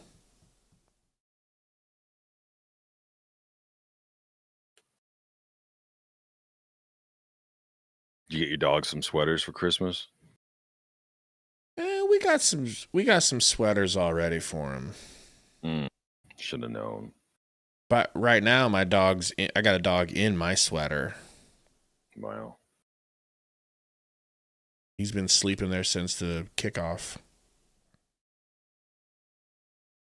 Nick says, who y'all betting on? That's a good question. Who are you betting on, Gary? Gary said he had Nebraska winning this game, by the way. By the way. Well, what was your real score prediction? Because I know it wasn't 35, but. No, I figured we'd lose by a field goal again. You said you thought we were going to win. You told me a couple of days ago. Yeah, when I said we'd win by multiple scores or whatever, that wasn't like red flags. I was obviously joking. Oh. Well, now you've embarrassed me. I'll let you know in the fourth quarter what I think. Okay. I'll let you know with 2 minutes to go. I'll give you a real crystal clear prediction. Okay. Give you my best estimation. Football. Everybody stay tuned for Gary's late game prediction of what's going to happen. Rich, they really want to score slowly here. Kirk Ferentz' goal is for Nebraska to have as little time as possible after this Iowa possession. So wouldn't be surprised if we see a couple more runs here to start this drive or start this series of downs now after the 2-minute timeout with the way Iowa has been running the football these last couple plays. I think they'll keep it on the ground and keep 4 down. Moving, knowing they have all 3 down. If they want to use them. 4. First and 10. Downhill. Pitch out left. Nice gain of 8 yards. They're in their field goal range now. I don't like the Major encounter and zone, bouncing around pre-snap and then starting off 5 yards off the line of scrimmage. I think it gives them too much time to pull and get their lane set. But when we bunch at the line and meet them at the line, the lanes aren't as big. First down. Damn, bro. Neither team will call timeout yet, and I don't think either team should. Javen Wright's A hobbled. little bit banged up out there. Javen Wright, one of their best linebackers, had to hustle off. They are going Damn it. the wind right now. Another 3-man front. I don't like this, man. They get too much momentum on their plays. A lot of time. Pocket dumps it short. Stop the clock on the incompletion. 2nd and 10. Well, it's well done I'll take by it. Gronowski to not take a sack. Good pressure. Feels like this happens a lot when you watch Iowa play, though, Rich, where, like, it's a clean pocket. He doesn't see anybody. I mean, he does not see anybody open. A lot of times there isn't really anybody open. He doesn't want to turn it over or force it into a bad spot, especially since they're already in scoring range. 2nd and 10. Drew Stevens, their kicker, has a really strong leg. So this distance is no problem, Another even with the wind in his face. Weak-ass 3-man front. Yeah, we're not planning on getting any pressure, are we? 2nd and 10. Again, a ton of time. Escapes the pocket. Flag. We're more planning on letting him step up and grab some. And he's hit as he lands there, and he is getting up. Oh, no. Little stinger. Oh, man, he slid and he still got hurt? He got hit. I was worried that they were going to call a flag on that. Kind of in the slide. Personal foul, legal hands to the face, defense number 16. That penalty's enforced half the distance to the goal line. Come on, Judy. Automatic first down. So that's Elijah Judy with the flag. No flag on the slide. Let's take We a just look want to at make sure they get a little bit more close for their field goal, you know? Oh, you know what? He stretched his left hand, watch his left shoulder here as he goes into the slide. He's going to reach his arm out, and he comes down, but his left arm is extended. You can see right away he was in a lot of pain. Was it a late hit? No, I don't think so. He's tough as nails, but it might limit how much he wants to run here. 1st and 10 at the 12 and a half. Man in motion, gonna throw. Wide open. Just sat right in the zone, wide open. Nebraska should call a timeout here to maintain as much time as they can, and Matt Rule does. Good timeout by Matt Rule there. Your opponent gets the one. You want to call timeout and preserve time to maybe get a chance to score after this Iowa drive. It's an impressive drive, man. That flag hurt, man. I mean, the big run hurt. The flag hurt. Mm.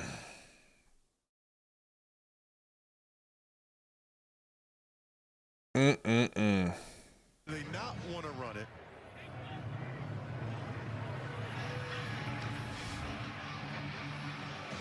Here's another look at the slide. That hurts, brother. Here it comes, Rich. Goal line. Look how offsides Another we tush are, dude. push. Back up. So offsides. There it is. Large with the Stuffed They them. might have stopped that. They did.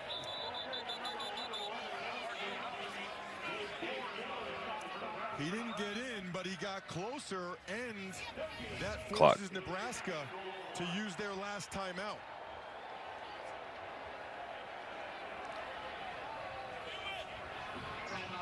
We literally would have been better off with them breaking a giant run from the first So handoff they took. Because I saw Matt Rule on the play before run down and call timeout, but they might have given it to Iowa.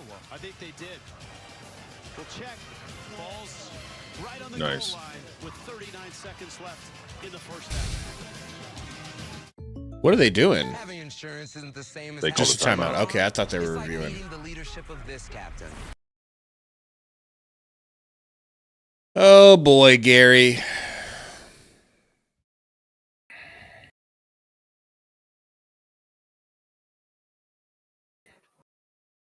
What'd you say? Could you read that back to me, please? Could you read that back for me, please? I'm just stressing over here. Don't you worry about little old me. What are you stressing for? Well,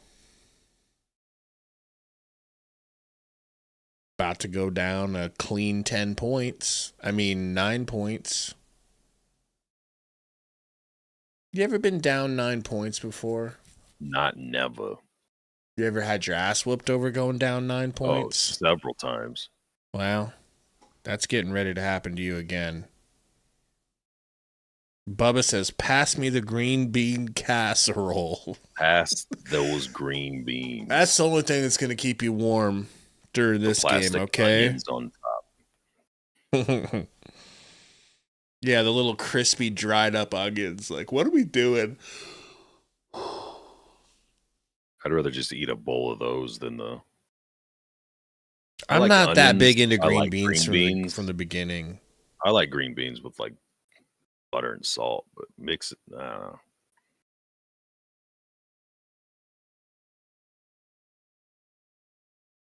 Don't know.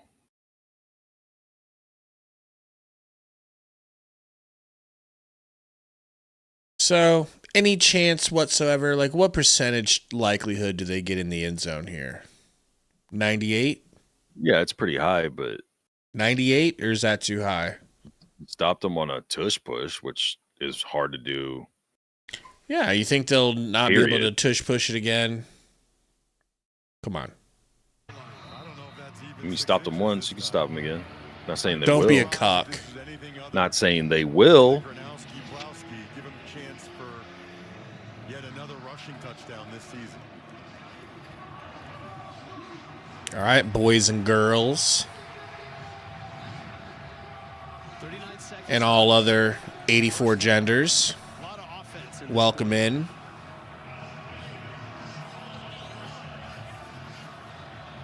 Ball on the inch line, to be truthful. Patterson, the running back. Large number 88 is usually the Tush push coming up. Tush push coming up. Giggity, giggity, Got giggity, it. giggity, giggity. Nice got it, and got it. easy.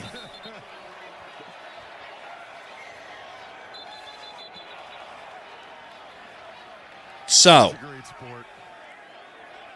Plenty of time with our air attack. Plenty oh of time. yeah, 37 seconds. Look, I'm Probably hopeful. too much time. I'm hopeful. They're probably That- kicking themselves. They didn't chew more clock. I'm not saying we can't still come back and win this game. It's not too far out of reach. We got to have a better second half than what we've been putting out there in second halves as of recent, but I just hope that this game is that final. And then you know what? And then hopefully we get a non-Big Ten opponent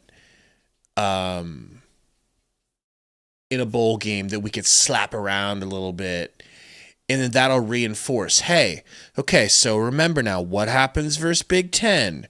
You get bullied. And then what happens against other conference? You can win. Okay, why is that now? Because you're spending all your money on Ja'Cory Barneys. Don't get me wrong, I don't want to lose Ja'Cory Barney. You're spending all your money on quarterbacks and wide receivers and secondary and all this, and that's great. But you literally have to pool all of your resources into becoming a boring team, perhaps, for a season or two. Am I wrong, man? Like, is it not Couldn't just be like... more wrong. It's like slamming your head up against a wall with this team year in and year out. How many times do I got to teach you this lesson, old man? You don't have the line. You never had your car. I remember a couple years ago when I was clamoring about that, and I was laughed at and mocked by you in one romp. Well, we're gonna about laugh. the foundations of foosball. We're gonna laugh And and now mock here we you are. regardless. And I think back then we had a 4-win season. Well, And You're now just as a- we sit, we have a 4-loss season. So, You're just a mockable guy. So Nebraska has a really good yeah, I don't chance disagree with that. to get field position. Did you say Ja'Cory was about to house this? Stevens can drive I the did. ball, which is blown Okay. off the tee. As soon as the wind stops blowing it off the tee. Kenneth Williams is nicked up. He had a 95-yard return for a touchdown against Northwestern. Ja'Cory Barney is deep now. He nearly broke one last week against Penn State. You know it's Jesus. windy when Tina. the ball is blown off the Can we tee. get somebody to hold This that? happened the second time. They will require Iowa to have a holder come out so it doesn't happen again. Interestingly, Rich, when this happens in the NFL now, because of the new dynamic kickoff, they bring a 12th guy onto the field, which is just wild to see a football play with 12 players. He's required to then run off the field immediately. In college football, they don't have to do that yet, but this does hurt coverage now. Low liner. We're going to get a return. Barney slides through one hole. And Crunched. down he goes. Blown up. Brother. $2 dono from Titan Fighter says, I'm new. How do y'all feel about how y'all feel about Raiola maybe leaving? I'm not happy about it. Gary doesn't care. Athletic Scholarship Fund supporting all student athletes. I think it's hard to keep both of them. To Allstate. Latif, if Raiola leaves, Latif's obviously going to make more money. He'll make more money either way. No way we actually try to run a play here, right? Yeah, dude, you got to try and even a field goal would be nice. Even with Matt Rule's fear of throwing the ball downfield. No! Ah, Good coverage there. Rashad Godfrey, That was a nice throw. second and 10. but back to what I said years ago, and now you're saying it like it's something you just discovered. Mm-hmm. If you're not paying your quarterback room close to $10 million or $8 million or whatever, and you've got the money that Rule's talking about now where you can field a $40, $50 million roster, there's a lot more money you can go to both sides of the ball and trench play. You can have a 3 or 4 star quarterback look better than your upper 4 and 5 star quarterbacks look behind this line. So it sucks. I mean, I'd like to have 5 highly recruited studs in the quarterback room, but when you have to pay players, it's just not realistic. It's just about priorities, bro. If one's got to go, then let it be the higher paid quarterback that doesn't have the mobility aspect. Although, for as much as everybody wanted Latif because of the mobile ability, I'm not seeing it. I mean, that could have been a strip sack by I feel like he gets hit just as damn near as much as Raiola does. He's not taking off and gouging defenses for runs. Damn. You see the end of that? I'm sorry I put the screen back up, you guys. Latif just got straight up mashed. The clock went all the way down, and they snap it with like 5. This is the right decision. It's 4th down, so they got to take at least 3 seconds off. You can't just take an immediate knee. Down he goes. Smart. Entertaining first half for sure. We'll take that flag on Iowa now. Crowd not happy. It is a rivalry, and Iowa has dominated it. This feels like one of them pivotal moments, bro. I don't know if it's going to mean anything necessarily going forward, but it just feels like one of those moments where, like, They're not going to let him stand there as long as he wants to. this is a stand up for yourself moment. You go into this I wish I could hear the halftime speech from Coach Rule.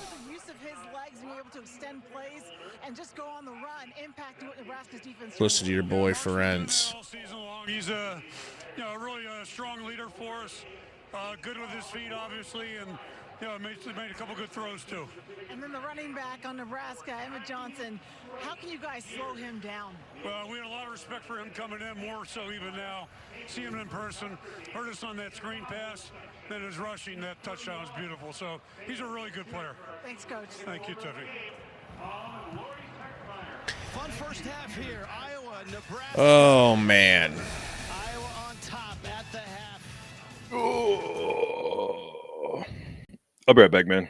Entertain the masses. Gary's going I'll hurt to grab some coffee, Coffee and a nap, and I'll be right back. Quick nap, a quick 20-minute nap. Never hurt anybody. Welcome into Big Red Rant. Thank you guys for coming and hanging out with us during this game. Sorry it's been such a... what do you even call this game?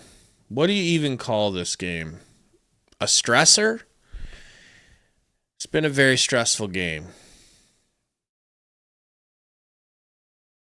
Let's take a look at the stats, get a little bit closer look at what's going on here. 42 passing yards for TJ Latif. You heard that right, folks. 42, 5 for 14. Almost exactly half of what Mark Gronowski has. He's 5 for 9 with 86 yards, but he's got a touchdown. We don't even have that. TJ Latif is only averaging 3 yards per throw. Almost 10, 9.6 for Mark Gronowski. How's that treat you? Mace, Texas says would help if our receivers could catch. That's true. That is true. They have dropped a couple of ball skis.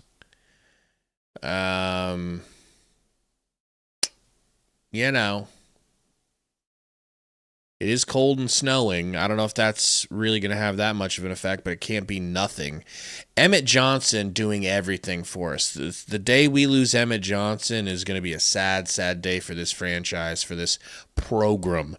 177 off of 19 carries. He had that long of 70, but he's still, let's take away that. Let's say that 70-yard run got stuffed at the line of scrimmage and went for 0. The man would still have 107 yards at halftime. That's insane. That's insane. if they are able to successfully lean on Emmett in the second half, he could have 300 yards from Emmett Johnson and a pray to God a win versus Iowa. That would feed families.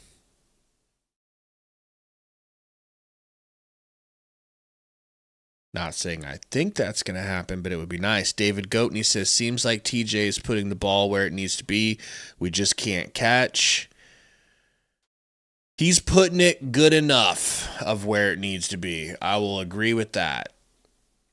Kamari Moulton's got 11 carries for 64 yards.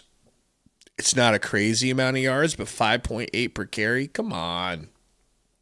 Mark Gronowski's carrying it for 6.3 per carry. I'm telling you, Lauren, talk to your people at Iowa if you want to win this game easily and tell them to just keep having Mark Gronowski run the ball, because that's what it's going to take. You could probably do it with your running backs, but Mark could do the job himself. Mosey's got a couple of carries. Mackay and TJ combined for a couple. It's all Emmett, though. It's all Emmett. I mean, Luke Lindenmeyer's got the longest reception for 13 yards. It's rough stuff, Gary. Yeah. I'm surprised with the way they're playing man. Like, I would think in the second half they need to go more screens and those underneath routes. But I'm surprised with them going man. Like, Ja'Cory can't get on like a man beater, or they haven't put Mills in for something like that. I know they tried hitting Clark a couple times. But if you can't get anything going pass game, you can't take your like that shot at the end zone to Key, the back of the end zone. They've done it twice. When you're driving the ball so well in the run game, if you want to mix in the pass, which you should be trying to do, I don't disagree with that, but you can't waste it down. You know what I mean? Just keep running until they completely stuff it. Or make sure your passing game you're trying to mix in here and there to keep the DBs honest is high percentage completion passes so that it's effective. You know what I mean? Yeah. But the wasting it down and then you're in like a punt or a field goal situation is, I don't know. I'm not against taking the shots, but you've taken a few of them, and whether they defend it well or guys aren't been able to hang on to it, it's stalling your drives. But with them playing man and everybody else so focused on the run, I think if you can get the screen game going, I mean, that pass you were talking about to Lindenmeyer, Hunter had one that, he got caught kind of from behind when it looked like he could have made a little bit more out of it. The screen pass to Emmett that Ferentz was talking about the half, things like that. Like, there's maybe not the huge explosive plays, but things you can do to exploit that they're like, I won't say selling out, but their main focal point obviously is stopping the run. And even with them doing that, you're still running the ball well. So if you can kind of have them guessing a little bit,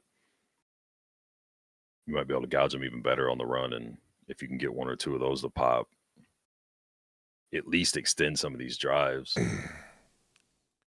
We had a comment here I wanted to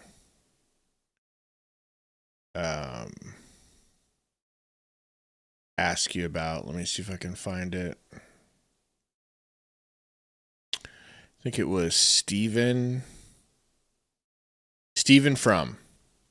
This is something a comment I've been hearing a few times from different Husker fans, and I just wanted to know your thoughts of this. Rule equals Mike Riley 2.0. Similarities, differences, your opinion on that take? How so? Like, what's the similarities? I would imagine they're saying he's just a nice guy that can't get it done. And Steven, if you have a better explanation, if you want to explain yourself, go for it. I mean, I don't see like the comparison. I mean, like if you're talking about Don't play you're stupid. you're not competing for championships, like okay, you could lump a whole shitload of coaches into that. But Mike Riley didn't build up the program like Rule has. It wasn't in the shape it was when Riley got here, but it's like college football is different. The program was different when each one got here. Like, I don't think Matt Rule is an X's and O's type of coach where it's like, oh, everybody be lucky to have him. But for what college football is now, like the amount of money he's gotten them, the improvement in the recruiting development drastically needs to come up. It's obvious in the offseason work needs to be done in the trenches.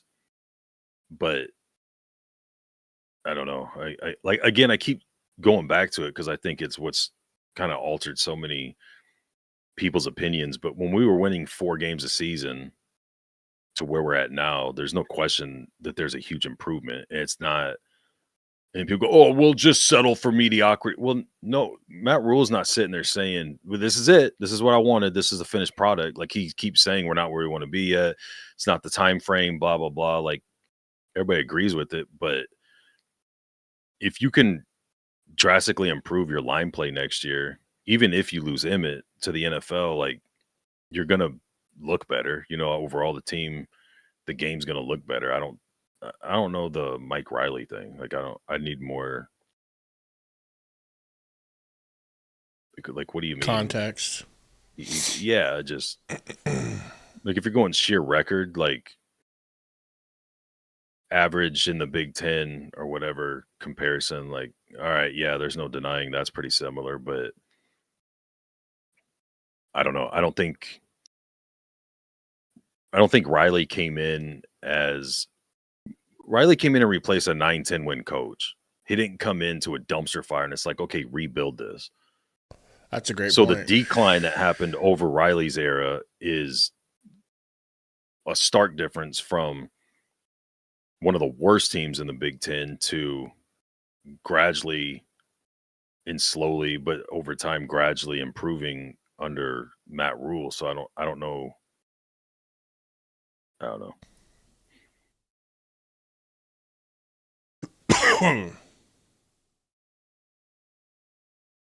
lot of bots out today.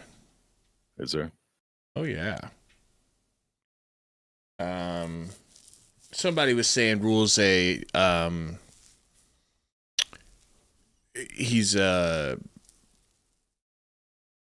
what's the word? Like he's a locker room guy. He's they didn't use the word program builder, but basically like he's a vibes guy. He's a culture guy. And that he's not a play caller. I couldn't agree with that more. I mean, that is just as clear as day, right? He's not a play caller. Yeah, I agree with that, but I don't think you brought him in for his play calling abilities. You brought him in for his program rebuilding abilities with what he did at Temple and Baylor. And just like that's what Nebraska needed at the time. I don't think it's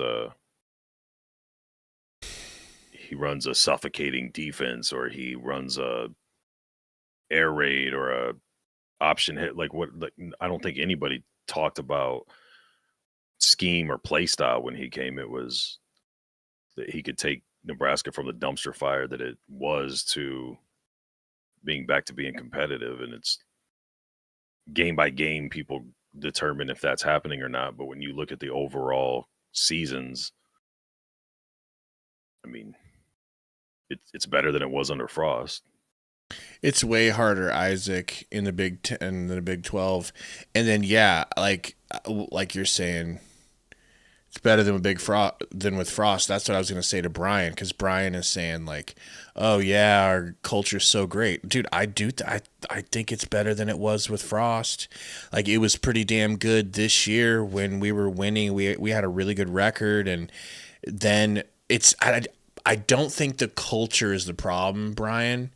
I think the problem is, once again, what I've taught Gary since he was a little pup. The foundations of football, offensive and defensive line, never get addressed. properly, XYZ reason gets in the way. Doesn't matter. Something gets in the way, and we don't get the offensive line that we need. Money, lack of caring about it enough, whatever reason, it doesn't matter. Well, the money didn't matter as much until the last couple years.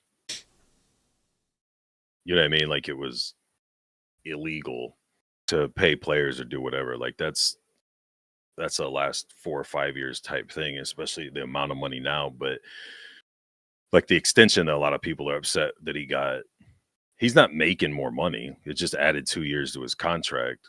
But his big push and point was trying to raise or get more money for the program so that the dollar amount was a lot closer to what Ohio State and those guys are paying for their rosters than what Northwestern or a smaller school like that is paying for theirs. And I don't know the details, but when he's talking about in that one press conference that now we're there, like, he doesn't have a list of things to go to Dannon at the end of the season and be like, we want this, we need this, or whatever. Like, we've got it. It's time to do shit. To me, the biggest, because they've recruited linemen on both sides of the ball. They just don't develop them. So, like, a lot of the hate and the frustration with, like, Raiola, for example, it's pretty valid at this point. Like, you're the longest tenured coach on the roster, and your position group is one of the weakest points. And you took the number one recruit out of Iowa. You took the number one recruit out of, was it Idaho or Montana, Utah, whatever. You're pulling linemen, like high ranks linemen, out of college, but they're 1, 2, 3 years into the program, and you can't put them in, especially when your retreads from the Frost era are going down, getting hurt. You have no one. Like, that's a coaching problem. And to sit there and say, Rule's not a coach in the sense of X's and O's and doing this and that. He's a program builder. He's getting the money. He's putting hiring and firing wise guys in the right place, or trying to, whether you agree with his hires or firings or not. Then it's not really on him, the development side, other than who he has in place to develop the players. So, I would kind of see what happens in the offseason of who gets brought in, who gets let go in that area of, one, coaching the lines, but also developing the players you have, whether it's for depth or to get better players in those positions. Guys, we're going to take a quick 40-second or so break and listen to a Pay some message. bills. Just say pay some bills. Pay some bills, keep the lights on around here. Listen to a message from our sponsor, Underdog. Underdog just dropped prediction markets, spreads, totals, and team outcomes. And the best part, you can combine them with player picks for bigger multipliers. Sign up today with code BIGRED and make a $5 fantasy entry to get $100 in fantasy bonus entries. Prediction markets are now live in 25 states, including Texas, California, and Florida. And Underdog is available in over 40 states with player picks and draft games. Prediction markets, player picks, all on Underdog. Sundo, if I look dead, trust me, it ain't because I'm tired. It's because I'm dead inside, because this team keeps killing me inside. Okay? It's because his co-host on this channel isn't nearly as entertaining as the one he has on his son's channel. You're not as entertaining. You're not a lot of things that Sundo is. Not as good looking. Not sitting on a pile of cash. Don't have every female fawning over me. Let's be honest, every male fawning over you. Every male.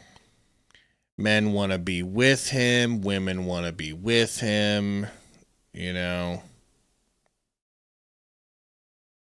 Appreciate it, David. Yeah, we had a couple weeks there where we didn't have one, and glad to have one back. I love Underdog. I I need to get on Underdog actually now soon here and put in some plays for tonight. All right. Can I give you a little nugget of info? Use the Kinda code like way back in. Use the code Big Red, guys, on Underdog. What's up? So can I give you a little nugget of info, like I did about the trench play that you mocked a couple years ago, and now you stumbled on? You know what we are?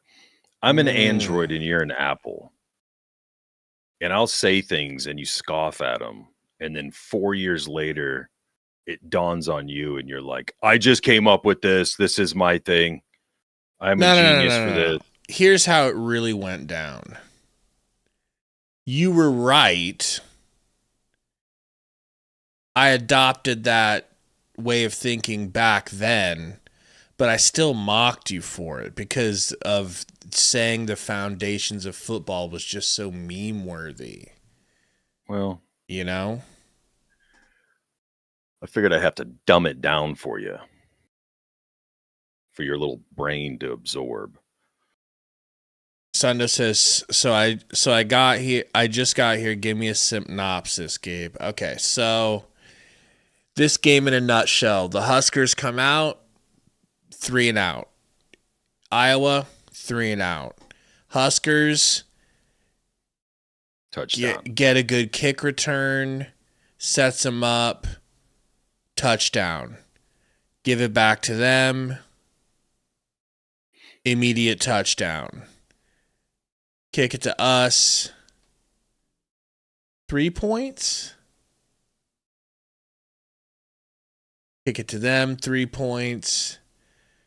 And we were playing this little back and forth game until what led to them going like really separated from us? Do you think? Back-to-back touchdown drives? But yeah. Punted him. Yeah. Or had a field goal or something like that. There was a stretch where we had 2 field goals. They had 2 touchdowns. That kind of flipped it. And then they get the ball. They scored a touchdown with, 30 seconds left, and they get the ball to start the second half. So not ideal, but the defense is going to have to get some stops regardless. We just need them to start the half off that way. Isaac says, honest question, your schedule is a bear next year. Does Rule get fired next year if things go south? I don't think so. I mean, depending on what South is. Like when you listen to Dannon talk, did you listen to Dannon after the press conference where Rule talked about the extension he got? Like that same press conference. Like they're not on the same page as a lot of the fans that, well, Cignetti came in a year and did it. We expect it in 3 or 4 years. Like he's looking at the body of work from where the program was at to where it's trending or how the direction it's going. Like it would, to me, it would have to be catastrophically bad. But as long as there's even holding pat or slight improvement in areas, I don't think they're going to get rid of him. I think they're going to let him just keep doing his thing over time. And like I was talking to you about it, I think, before we went live, it's just funny that the records are the same going into this game. And Iowa does this every year, yet they're looked at as this solid team in the Big Ten. Of what we wish we could be. Good coach. We wish we could get to their level, and we're there, and it's disappointment because it's like, okay, never mind. I don't want that anymore. Now I want it. But now I immediately really wanted better. Which we all do. I'm not knocking anybody who wants better and wants better quicker, but it's like you bounce around from coach to coach and different things trying to get that. And the program just kept getting worse and worse.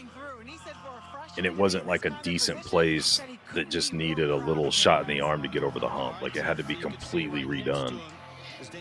I don't think they're going to cut him short in the middle of doing that, whether I agree with it or not. I just don't think that's where Dannon's at.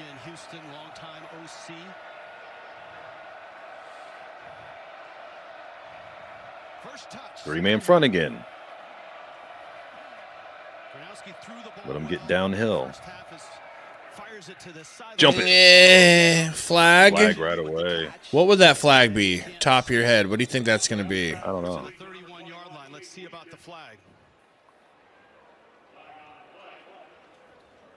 There's too much space for it to be contact on the deer. They're calling offsides on us. We line up offsides. Offside. Defense lining up in the neutral. Goodness gracious.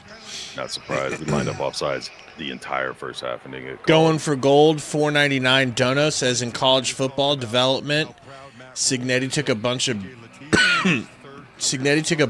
JMU players to a CFP run 2 years in a row. It's not about stars, it's about developing players.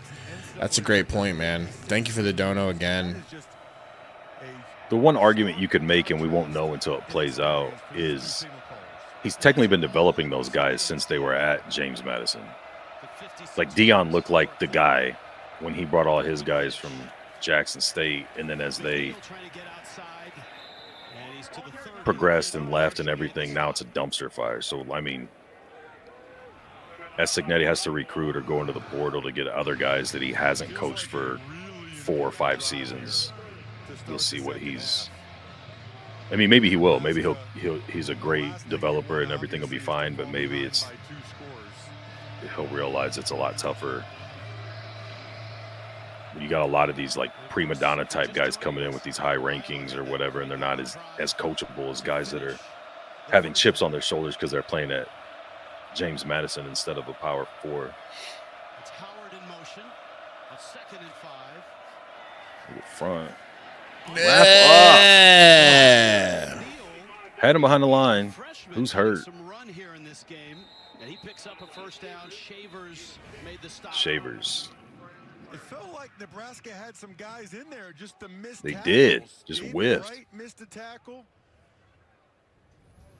And that was Shavers who tried for the tackle, and he's down. He's playing with that big club on that right hand. And that is not easy when you are trying to take on blocks and shed them. To not be able to use your right hand puts you at a significant disadvantage. We're back after this. Damn. Well, Here they come, yo. Here they come. You can Venmo this, or you can Venmo that. You can Venmo this, or you can Venmo that. You can Venmo this, or you can Venmo. I don't even know what to think right now, bro. They're just moving it with such Whole ease. half to go. He shouldn't. He was in the backfield. He should have been hit for a loss. I'm not super confident about our second half adjustments anymore, though, you know? No, there's no reason to be. Yeah. It's not even that they're not good second half adjustments. It's that there aren't second half adjustments. Exactly. Like, I don't have confidence that the second half comes around and all of a sudden, oh, hey, maybe we'll have things figured out. But like I was saying with the offense, I don't think you need to make a ton of adjustments. I think you saw little glimpses of the screen game and the short passing game working for you. It converted a couple 3rd and longs doing that, whether it was the screen to Emmett, the little dump off to Lindenmeyer. You tried the tunnel screen to Hunter. Like, just do that a little more if you're going to pass. If not, you stalled your own drives a couple times taking shots at the end zone when you were running the ball down their throat. Just keep running the ball until they stop it. But that's not really an adjustment. Just either really commit to the run or take more attempts in the passing game, less downfield shots and more short and medium range, just based off the way they're playing defense on you.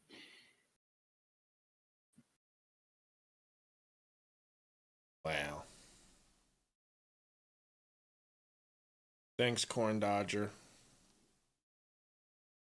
You stop.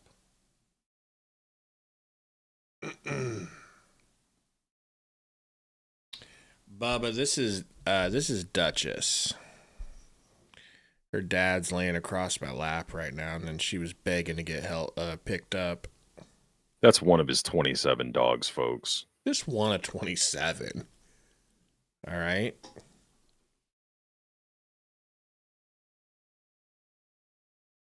You can always count on Sundays with the NFL on CBS. Gabe doesn't have a couple dogs. Gabe's 27 dogs have a couple. Have a couple of living with him. yeah. You're in the league a lot. What do you got? Well, I think Nick, the fact that the Kansas City Chiefs are all the way to the right in the hunt with the Baltimore Ravens, you just do not see that very often or expect it. Should be a heck of a run here down the stretch. Easily Sundo. Hey, a 4-man front. It's almost like they're ready for a run play. Iowa has scored on their last 4 drives. The last 3 have been touchdowns.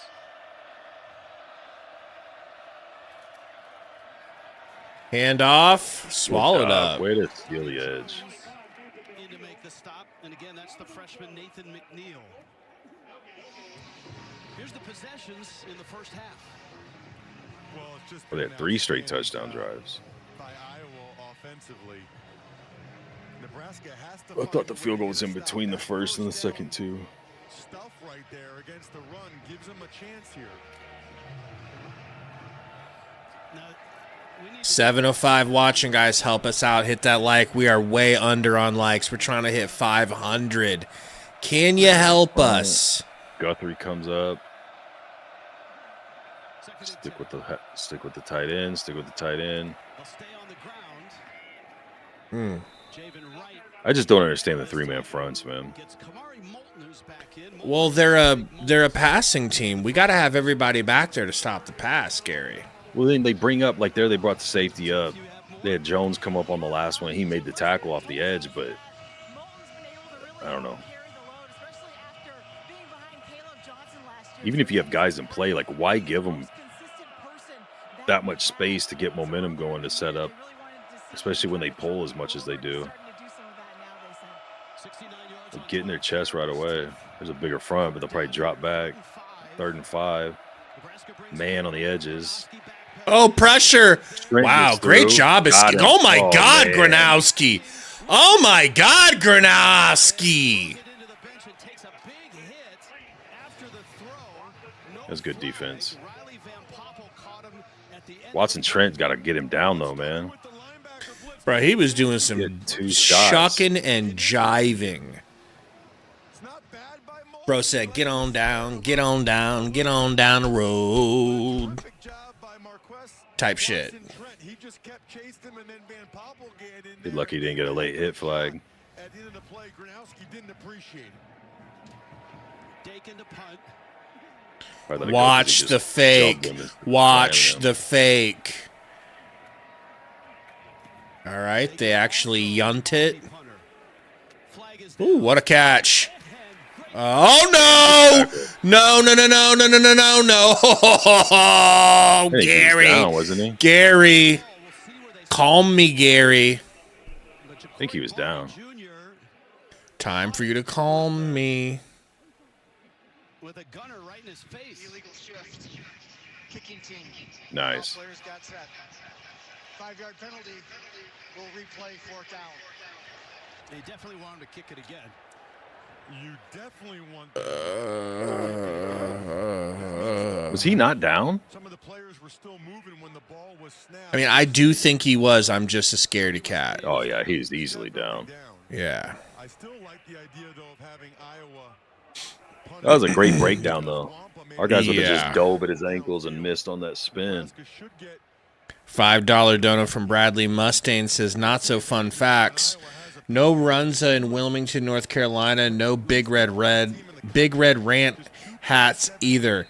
Did Belichick's girlfriend get to KB apparel? Question mark. She did.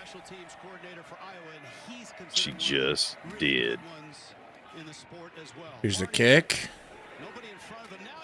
Oh my! I hate my life, Gary. I hate my life.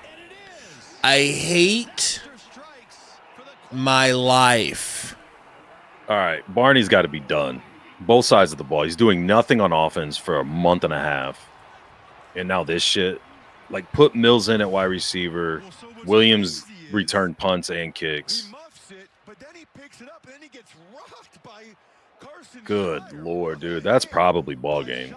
That's why the Hawkeyes put some of their starters on special teams. You saw it from Wampa the play before. Look, he picks it up. He's got it secure, and then Shire lowers the boom That is probably your ball game, folks. Moving on the field is a safety. Now your defense has to go right back out. That's the best tackler on the team for Iowa down there. And that is why you put some of your starters on special teams. Kirk Ferentz highly values special teams, and it pays off again. Take a look at this hit by Shire. That's helmet to helmet, by the way. Don't you dare think they're going to Can they review that? Joins us for the first time in this ballgame. Gene, what did you see? That's helmet to absolute helmet. That's crown of the helmet to face mask. Crown of helmet to face mask. Initiate forcible contact with the crown of the helmet there. That looks really close to being that type of a targeting shot to me. It's so interesting because Crown of the helmet to face mask. I'll go to my grave saying it, bro. Barney's look, oh yeah. No wonder he dropped the ball. He got his freaking brain knocked loose. No, he dropped the snap. He lost that one off the ground. Granted, it was off the ground. Like, he's got to go sit down, man. He needs to go sit down right now because his brain has been knocked loose. You would go right back here to the spot of this fumble and enforce that as an unnecessary roughness targeting foul. The safety would not occur, and you would penalize from the spot of that fumble 15 yards. If they don't give us this, bro, I'm going to put a jihad on the Big Ten. And if you don't like that, I'll put a jihad on you. On me.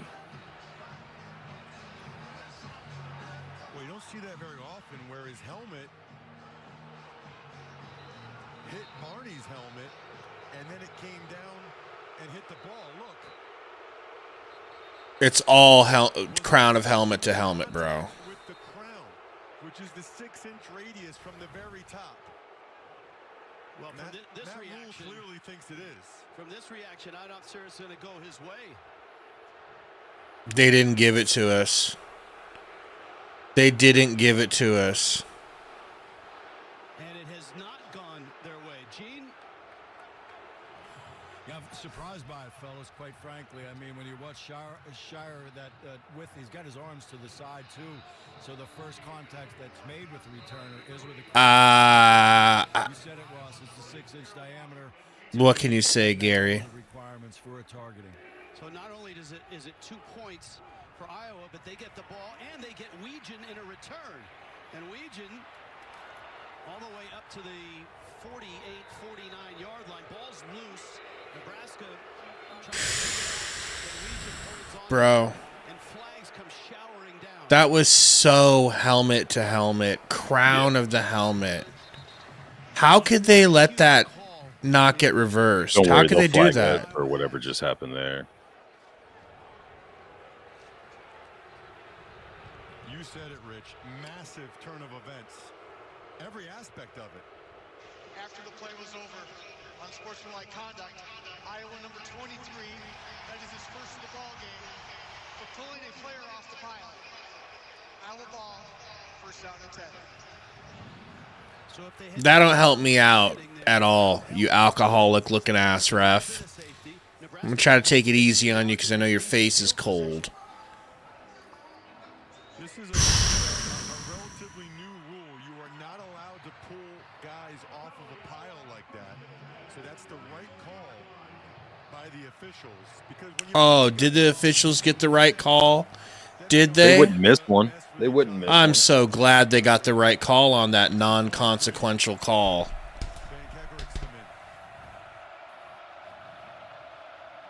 Four-man front.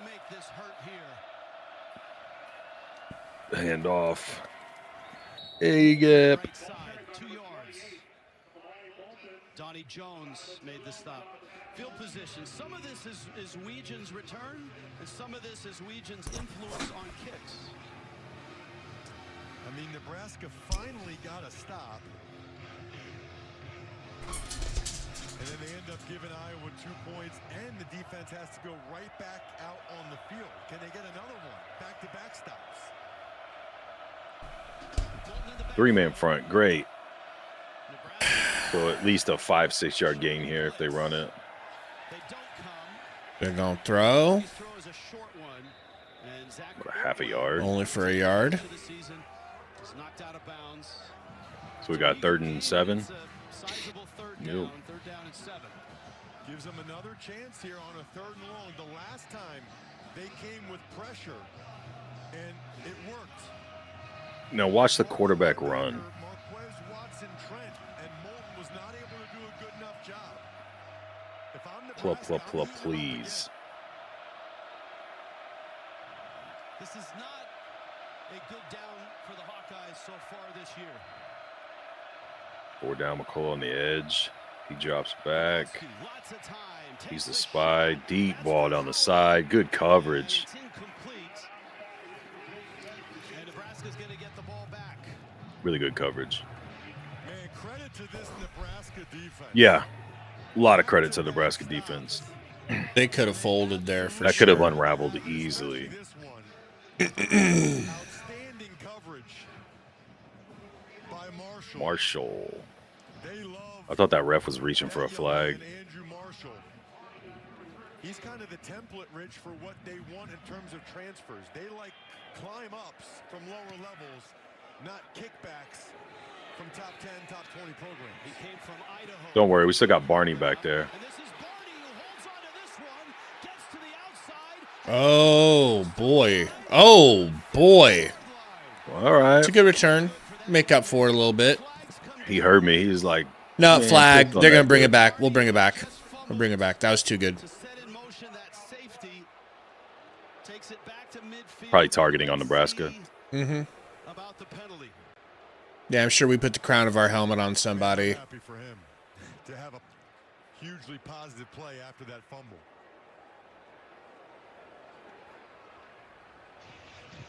Dude, Emmett's going to be so missed, man. Unnecessary roughness. Number 26, Nebraska. 15-yard penalties enforced. First down and 10. Timeout on the field. We can't. That hurts. Nebraska trying to get out of their own way right now. 26. You mean try to get out of the ref's way? 16. Why are we not getting replays? Like the hands of the face by Judy, I never got to see it. Not saying it's not happening, but they usually replay. Mhm. They replayed that targeting. Granted, they were reviewing it, but they replayed that 15 times.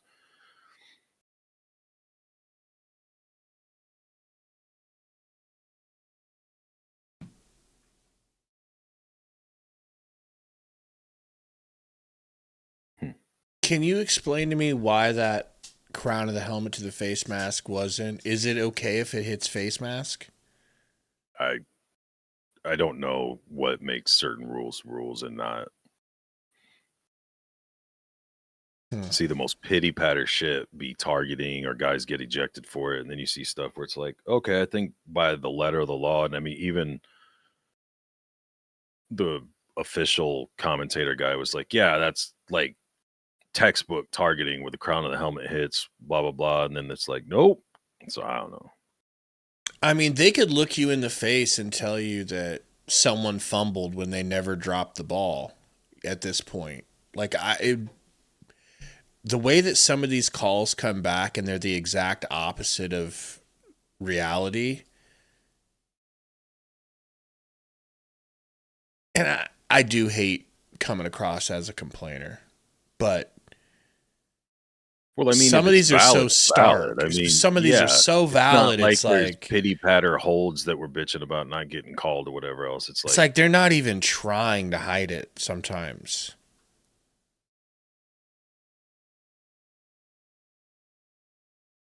Insane.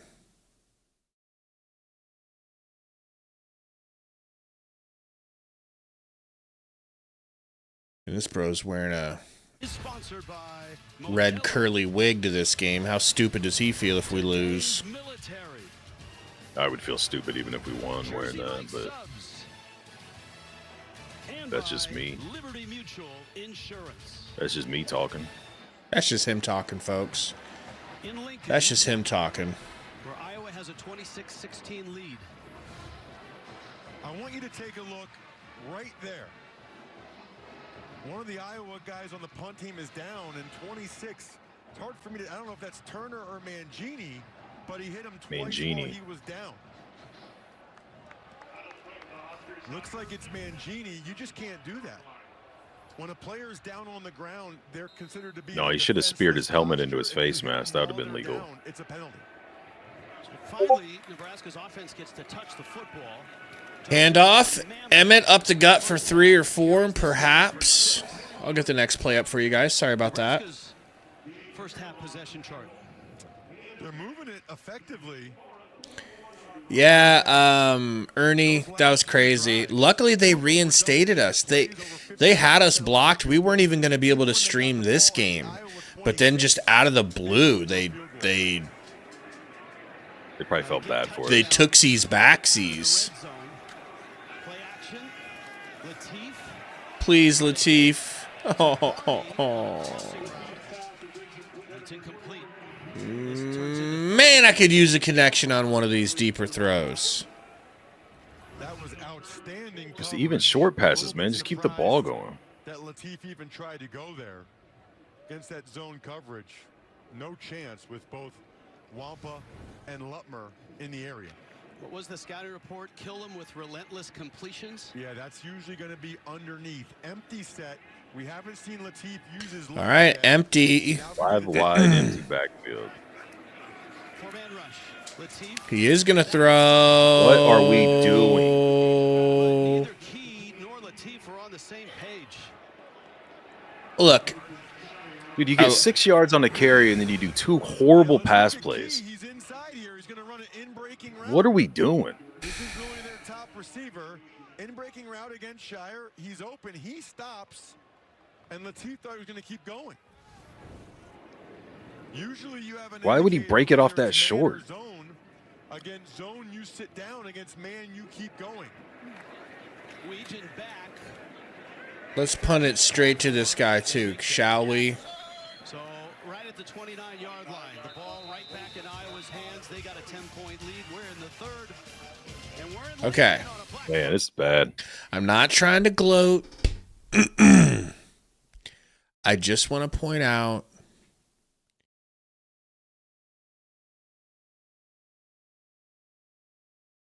look, when TJ Latif came out and he played great against UCLA, that was a feather in the cap of the Latif over Raiola people. A game like this is a feather in the cap, you must understand, for you and I, Gary. People who were, no, Raiola should clearly be the starter. Guys. Our offense sucks, bro. And I know Iowa is a good defense, so I don't want to rail too hard on Latif here because it might not be all him. But I think Raiola would be doing more because Latif has some actual time to throw the ball on these throws. Shockingly. You give Raiola that much time, he'll hurt you. I don't think they give Raiola that much time. I think okay, that's fair. That's fair. I've been disappointed in Latif just from a mobile perspective. I thought we'd get more quarterback run, whether it was designed or not, with him in. The lack of design quarterback run play, I think there's been one this game. That's play calling. But him not taking off and going, making teams pay for leaving empty areas or being too aggressive on a pass rush is on him. But the blueprint's been out on Raiola. You blitz the shit out of him, and he gets uncomfortable with our line. You can't get to him. I think that teams are maybe overestimating Latif's legs and not putting the same amount of pressure on him that they tried putting on Raiola.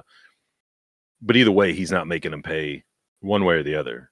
He's not completing passes. Some of them been defended well. Some have been drops. But, the passing numbers aren't the same. And it's that's fine if you're going to give up some passing numbers, when you go from Raiola to Latif. But you would assume, or you're accepting that you're going to have a reduction in passing numbers because you're going to make up for that in running numbers. And you're just not getting that out of him.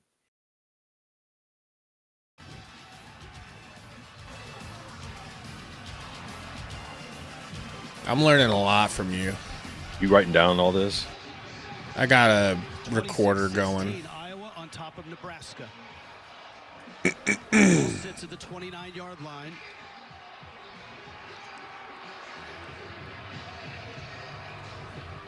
On a 1st and 10 now.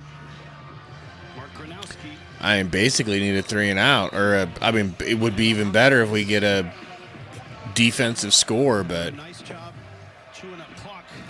you know. Putting points on the board. Weegen's in the backfield here on this one. They told us they might do it. They're gonna let Fake the pitch. Weegen play offense a little bit. Gronowski grabs a couple yards, maybe 4. 4 or 5. What a great deep 5. They give him 5. put Weegen in the backfield. Everybody's pointing and saying, look out for 21, watch out for 21, and then you run the quarterback counter off of it. So the ball sits at the 34-yard line. Kirk Ferentz and the Hawkeyes have won 9 of the last 10. The daunting 3-man front again. Keeping it on the ground. Okay, an actual stop. That's Moulton. Wrap up. Marquess Watson Trent makes the Trent. Can we do it, Gary?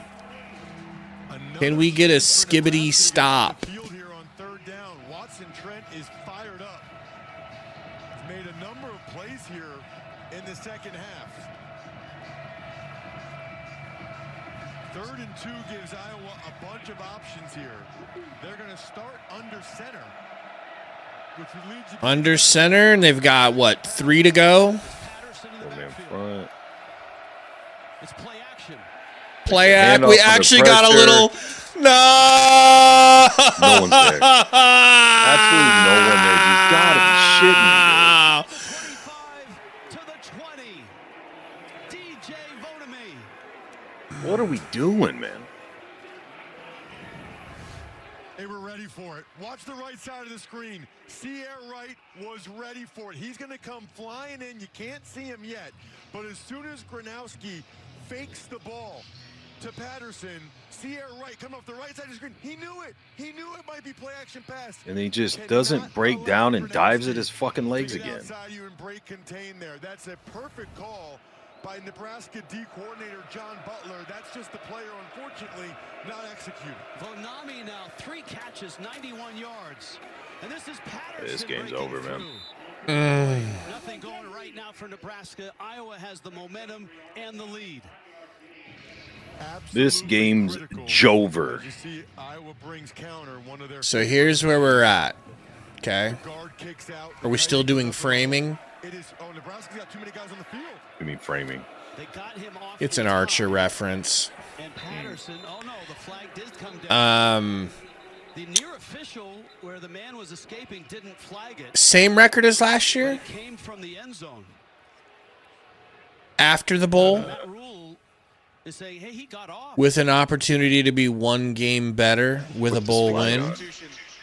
Defense number 95. Don't worry, we'll give him a first down anyways. Results in a first down. You'll see right there. Absolutely did not get off. Same exact record as last year or no? That's close, but he had not I gotten don't remember into the last white year's. before What are we the ball now? was snapped. 8-4, 7-4. Mm-hmm.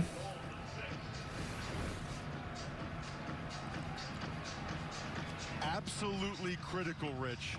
That Nebraska With a chance in a bowl game to go 1 game better than last year. You'd like to use Gronowski's legs.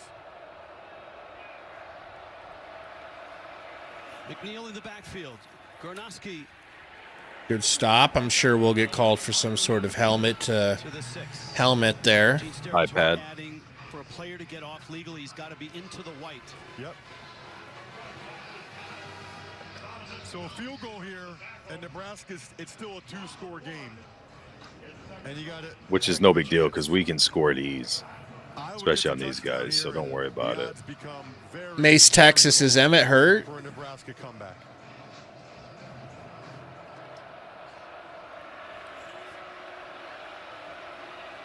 Second and goal.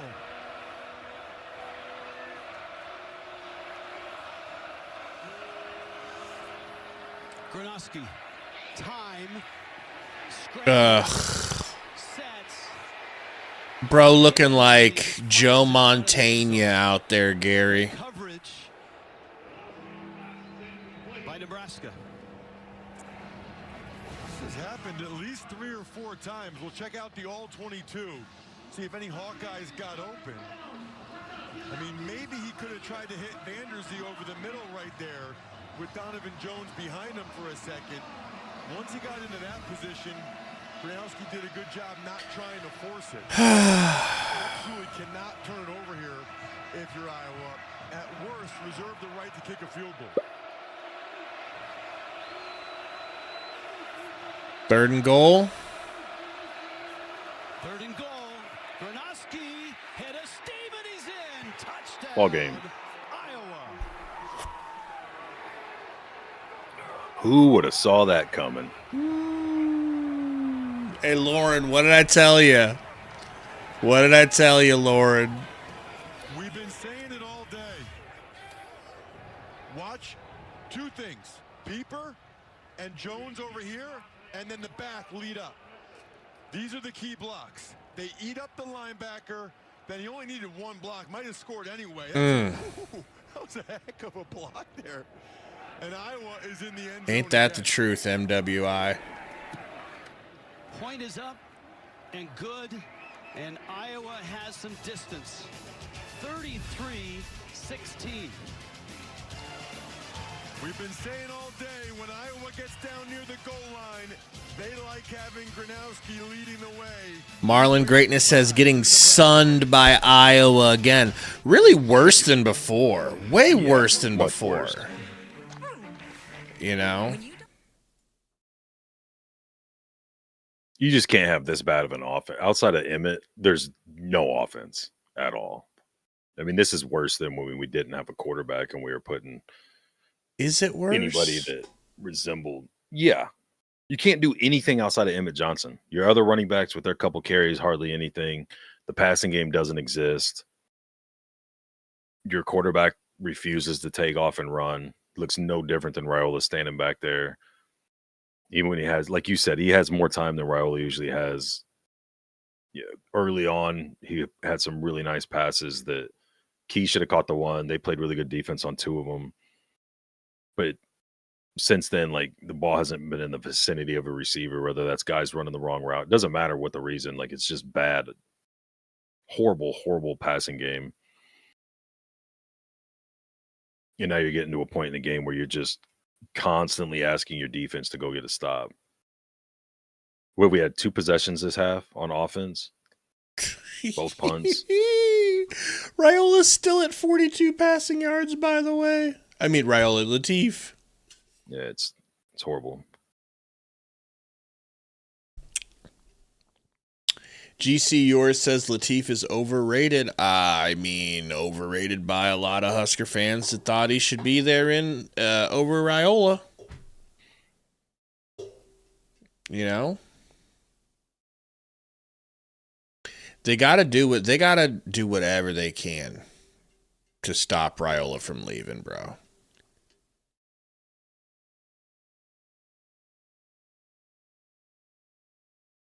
You know how many players will leave with him?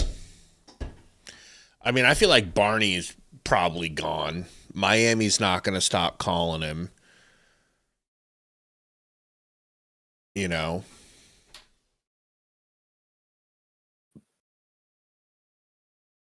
It's Rocky Road time, bro. I mean, they're going to be fine. If they've got that much money, like, players are going to come to get a paycheck. And a lot of people are gonna be like, we don't want guys coming just for the paycheck, but then they liked Dion that first season and they love Signetti and these other coaches that just go get guys like that. So, I mean, I don't think the cupboards are going to be like bare. Some guys are going to leave. Some guys are going to come in, but it's just you've got an unhealthy mix of stubborn, non-creative coordinators calling your offense and your defense, and the most important positions, your line play on each side, not very good. Offensive lines played better this game than they did last week, obviously, but you can't be that inconsistent. You can't be up and down. Like, Parents are on I don't know, a mission man. to save Santa Claus in the brand new special, A Paw Patrol Christmas. Tonight, 8. I'm excited for a Paw Patrol Christmas. That's all I've been waiting for. You know, we're Kinda doing a Paw disappointed the Patrol game was in the Christmas way. live stream, right? Well, they have a Oh, Christmas 100%. special. My daughter's graduated from that. Dope, It's a dope. Paw Patrol Christmas. Now, if you're Nebraska, how do you get the offense rolling? Still 20 minutes to go here. Plenty of time. Emmett Johnson. And off to Emmett, he gets Loss taken of about down.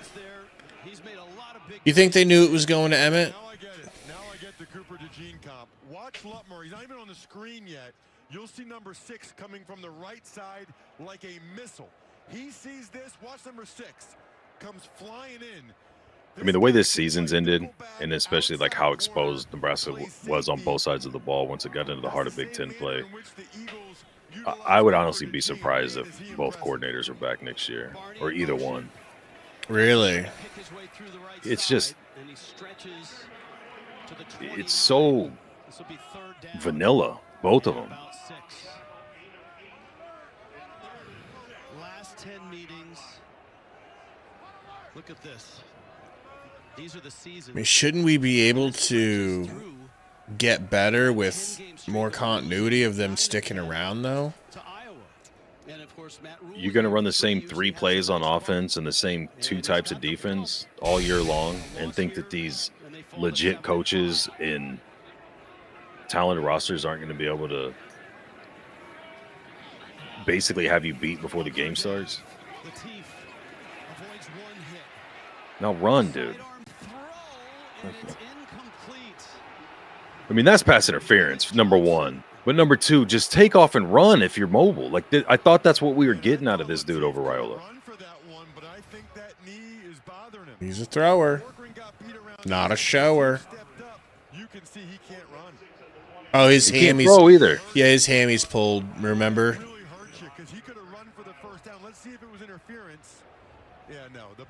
Not really. I'm ready for See what I mean? Gramstad. Like, you can't do anything on offense. That changes the whole game plan. Weegan is back. Fair catch called for. Can we forfeit? The whole game plan was to get. Is there a forfeit button on this game? And obviously that can't happen. 84 Cal says his knee is hurt. Okay, so is his knee. So Why is he out there injured and can't move? Their backup, Jalen Gramstad, was a 4-year star. Talk about Gramstad.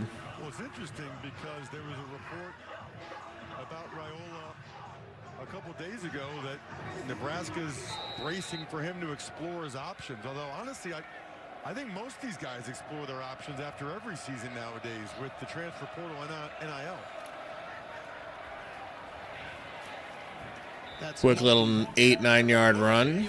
Yeah, you're just going to get a heavy dose of this and gas out the defense. Obviously, the leg is up. He was scooting from unit to unit and giving high fives and hugs. Hand off, up the gut, first down. Yeah, guys, Dylan's even been staying in touch with TJ and offering advice. TJ told us that we communicate a lot, and it just shows the love that we have for each other. He even sent him text messages. Oh, yeah, we're big trash, old Dave. Big trash. What's that? Trashy trash, you know?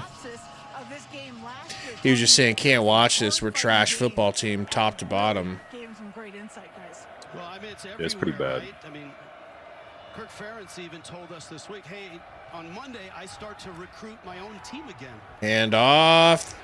Is that your boy, Weegan? And Nebraska's done a nice job of keeping him in check on the offensive side of the ball. Shaver's back in, and he ran him out.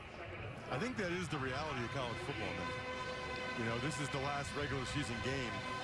Both of these head coaches are going to have conversations with all their players. Well, Dominic, I don't know, man. Latif's, These guys get calls during the season. I would say During the season, it's kind of a mess. his stock is not high right now The NFL, which has No. compared to where it was. standard free agent periods, college football is kind of all over the place. Moulton carrying it. Just getting gouged. Yeah, that's a good point, Mace. Mace says, I honestly don't care who transfers from a 7 and 6 team. In FBS. Of course, he I think if Riley doesn't get hurt, would be USC. 4 times Big Ten Coach of the Year, 2 Big Ten. I think this game looks different. And just one of the best head The way coaches Penn State to manhandled them, I don't see anything you're doing different with that. The way the Lions just got little brothered, but ironically, his first game was a 42-7 loss to Nebraska back in 1999. Big third down here. And a quick throw. Third down, and that's a big first down. good block. Can't get off the block. The block is hot. The block is hot. If you're going to throw that quick wide receiver look Take it that's pass, what you you're gonna meant. need to block for it. Look at Gill, the Northwestern transfer. You know, Chase Siempre says these black shirts starting to look like white flag waivers. I'm actually in a I think we shouldn't give out black shirts before the season anymore. Only give them out if people are showing that they deserve them during the year. It's you know, big gainer here for Gronowski.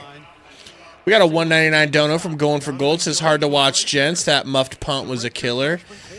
It was a killer, and the non-call, the refusal to call the clear as day.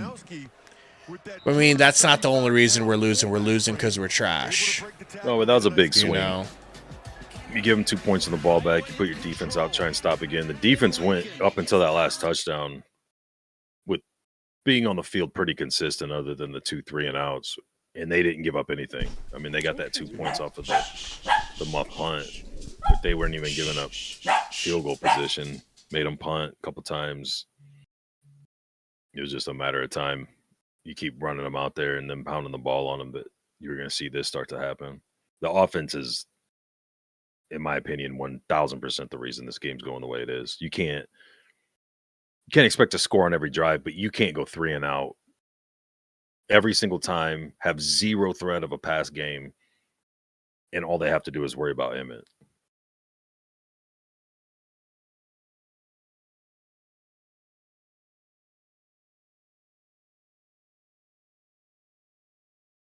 '84 Cal said this program is cursed. Ask Frank Silica daughter to lift it, please. There were times during this game that I thought we were cursed for sure.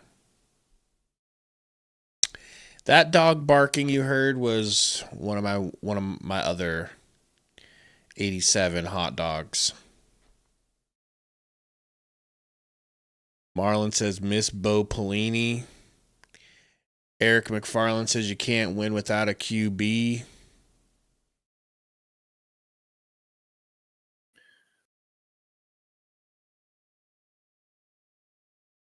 Chase Siempre said, all you mother effers talking shite on Raiola can rot in hell. This is your fault.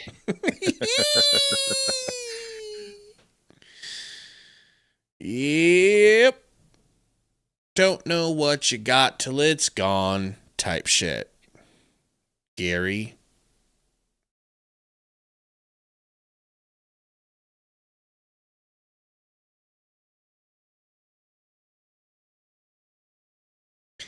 David Matney says can't win without an O-line either. O-line, D-line. O-line, D-line. I need Matt Rule to get that tattooed on the front and the back of his hand.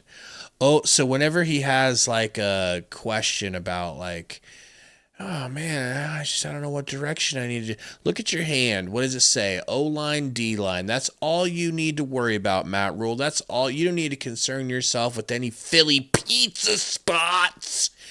You don't need to fill your mind with any podcasts for a while. Podcast about getting offensive and defensive linemen.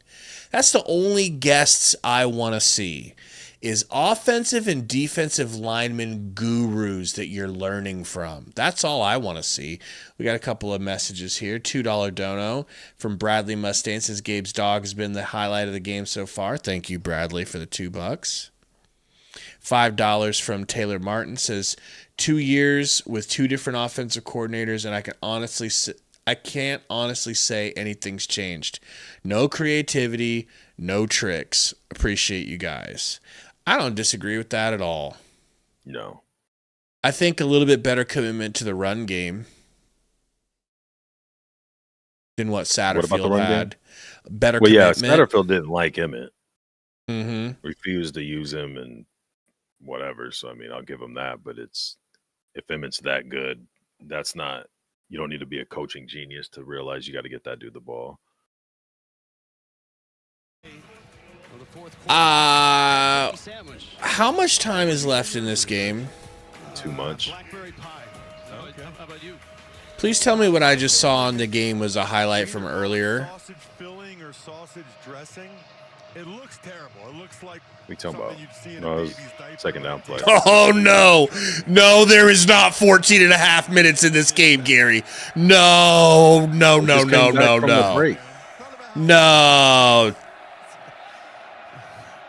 This is... Up the sideline. Van der Zee, did he get it? Wow, what a catch.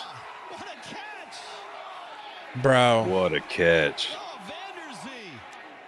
Not sure. Bro, I mean... If he held it all the way through for the catch. This is insane, bro. This is insane. He caught that. Yeah, he did. Now let's look at his feet. Has it? That is an unbelievable catch. And Iowa pays it off with a touchdown. Moulton is in, and this is turning into a rout. Gary, I have a question for you, Gary. Are you starting to think maybe we can't come back yet, or are you still feeling good? Oh, we're winning this game. The question is, Gary, if this game gets bad enough, what would have to happen for it to get bad enough? What's happening now that makes you think it's not bad enough? Matt Rule just got an extension. So how bad does it have to get before his seat warms up from a game like this? This is your rival. This is your rival. Go-to response is going to be to take it as a defense for Matt Rule, and it's not. I'm just asking this question to you and all the other Fire Matt Rule guys. I'm not a Fire Matt Rule guy. Don't put that on me. Fine. I'm the guy that asks questions. What do you want different? Candace Owens. What would you want in place of Matt Rule? Or what is it that bothers you the most about Rule that you would want question. Because we just talked that he doesn't call offense, he doesn't call defense, he's not an X's and O's guys. He does podcasts and gives speeches and gets money and recruits better than pretty much any coach we've ever had. He obviously doesn't develop either. So what kind of coach would you want that's going to do those things? Or I guess who's available or what would be the next?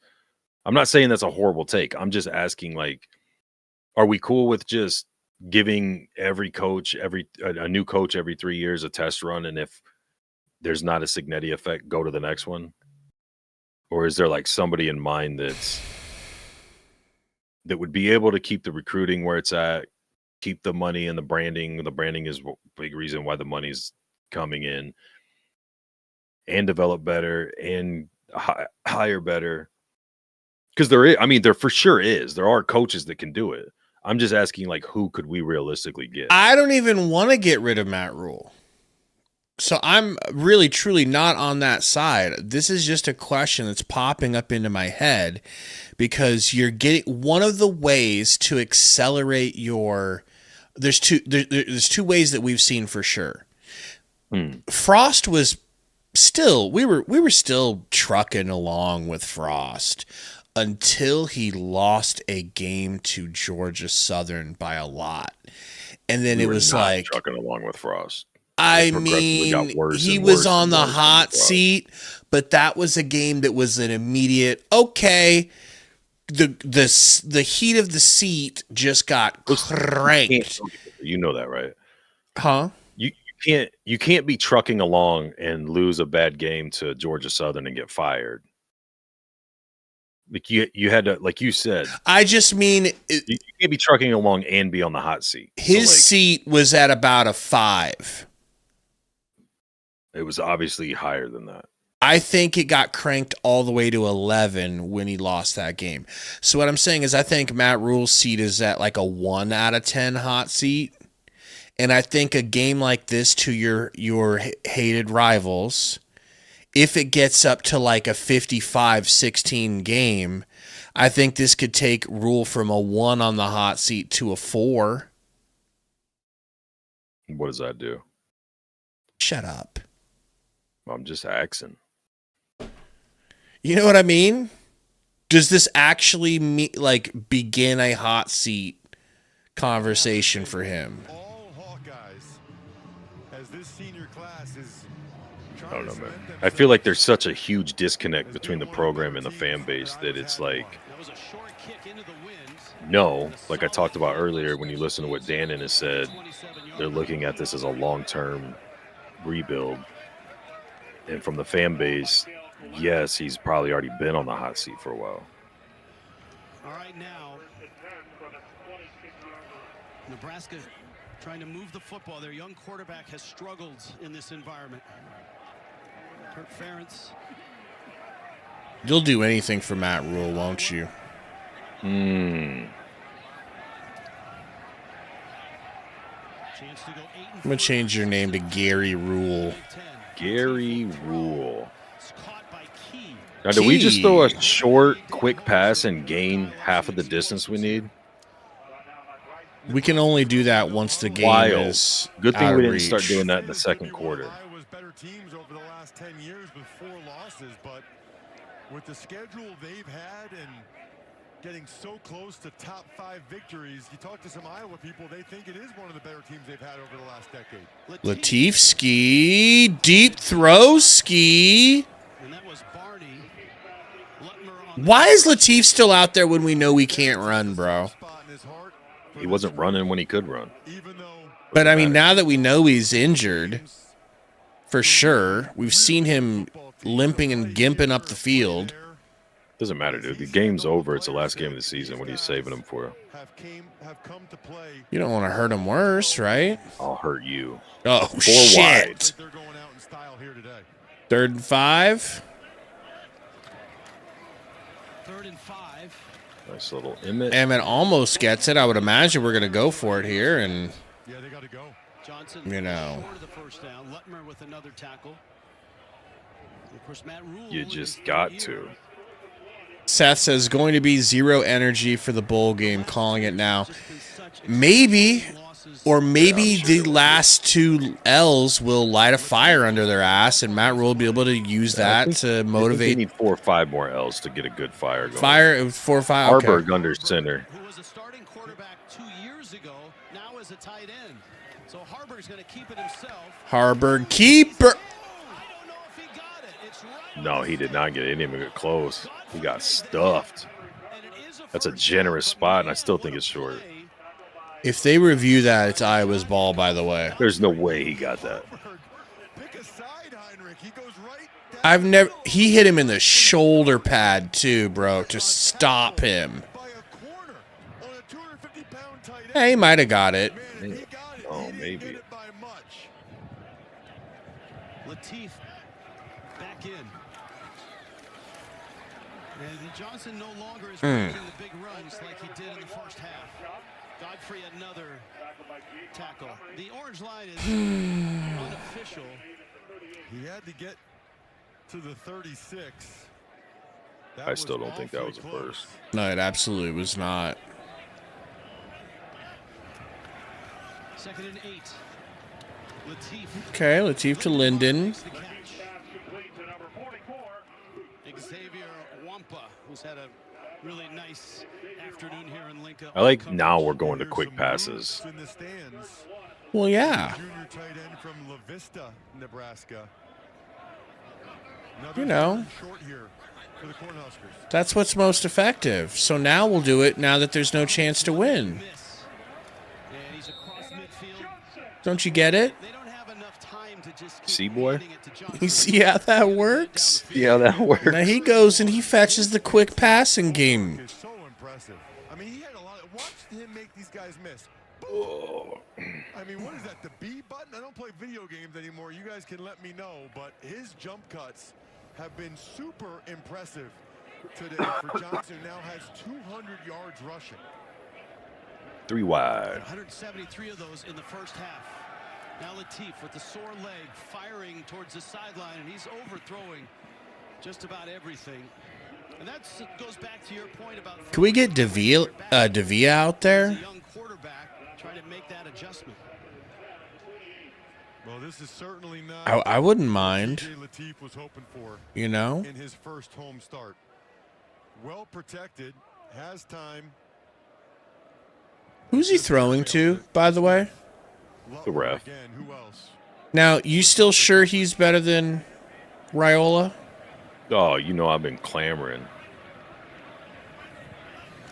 You still got that Latif tramp stamp tattoo?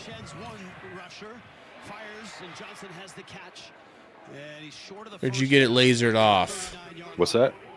You still got that Latif tramp stamp tattoo? Yeah, I just had it touched up the other day, so it's prominent. They have a yard or less to go. Going to stay in the gun. The issue with a gun run here is usually it's inside zone away from the offset back. Johnson tiptoes through tacklers Ooh. and then gets bulldogged down. I swear to God, if you psychotic Husker fans chased away my beautiful baby Dylan. Beautiful baby Dylan. And it's a short yard. I'll put a jihad on all of you. Offset back. You're expecting inside zone away Maybe from the Holgerson quarterback. purposely sabotaged the offensive play calling this game so Latif would look like shit. Raiola would stay. Now you're getting it. Now I'm getting it. 4 wide, 5 wide, Latif. quick pass, 6-yard Quick game. yards. Yeah, Nebraska putting together a I'm so glad they weren't doing this the last 3 quarters. 84 Kyle, I don't think Levitt's going to be available. I mean, did he say he's leaving ASU? I saw rumors, but I heard that those were dispelled. This much time doesn't really give him any chance to.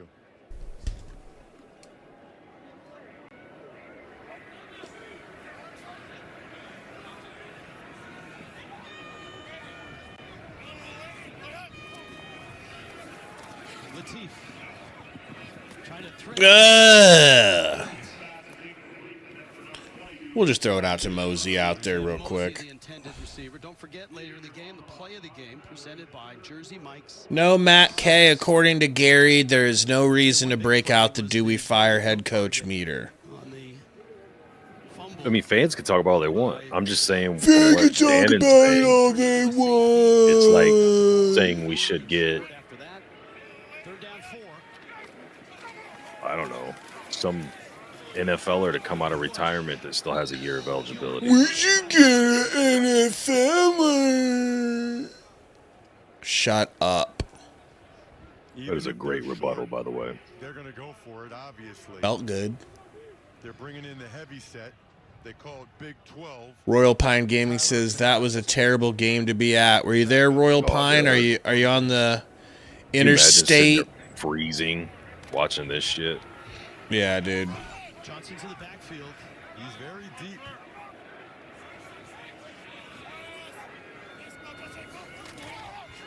Johnson with the carry. Johnson gets the first. Has it. But I'm with you. You ever seen us do a diving play like that on the goal line? No? But we'll do it there? Seen him try it a few times. When you get third or fourth and less than a yard to go, he got it. It's a nice job by the Nebraska offensive line, but if you're not running quarterback sneak in those situations. Yeah, maybe we bring Jeff Sims back. You think he can field a snap now? Now, I know you like taunting and ridiculing the chat. But I'm asking an honest question. I'm not, oh, how about just honest to God? All of the Latif people who wanted Latif in for Raiola since week 4 or 5, whenever it started, are you not disappointed? I assume you all expected a lot more mobility, maybe some explosive plays here and there, some quarterback run. Like, I mean, they have to be extremely disappointed, right? There's no way people wanted Latif in and expected it's going to be more of just what Raiola does, but a different guy. Well, you know he's a former quarterback. You already said that. You have to assume. You and I were saying all along, Raiola is the dude. There's a reason he's a starter. This other dude's a freshman coming along, still developing. Harburg at QB. But even I thought, yeah, there'll be some more mobility and another dimension of the offense. Get in there, man.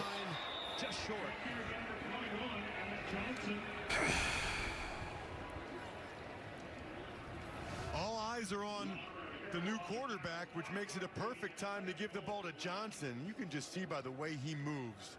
Gets awfully close there. Nebraska's still taking way too much time. I mean, it's a 3-score. I did like that Raiola was scootering around, looking happy, and getting his teammates hyped for the game. That's a good sign. He don't got to do that.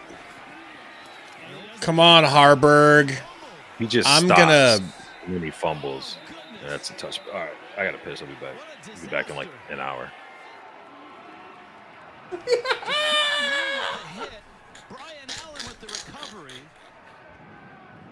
We fumbled into the end zone.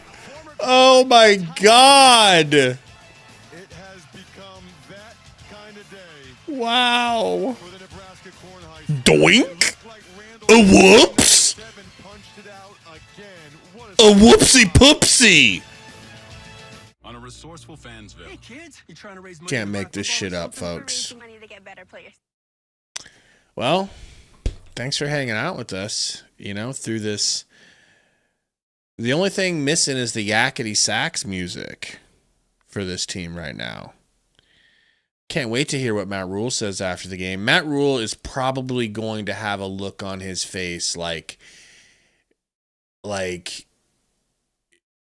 he just got a phone call that his entire family's being held hostage and he needs to kidnap the president in order to free them.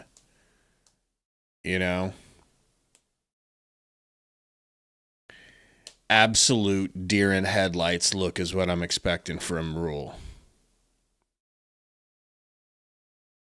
84 Cal, you think that, but I've been assured by Pam Bondi that there actually was no Jeffrey Epstein. He didn't even exist, so I don't know what you're talking about.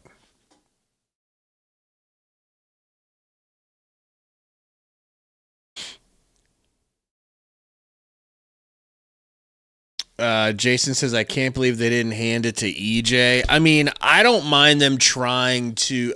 I like Harburg getting an opportunity there. I just can't.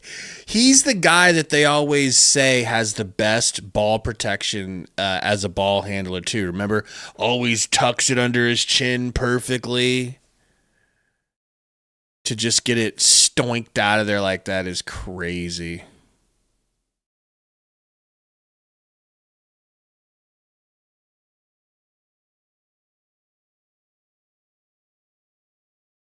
Track and field star for Nebraska back in his college days. He was running sprints yesterday on the fields, just loosening up.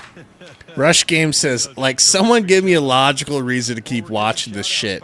Humiliation ritual. It's a humiliation ritual. It's like a meme. You're watching a meme right now. I've gotten a chance to know Jerry over the last couple years.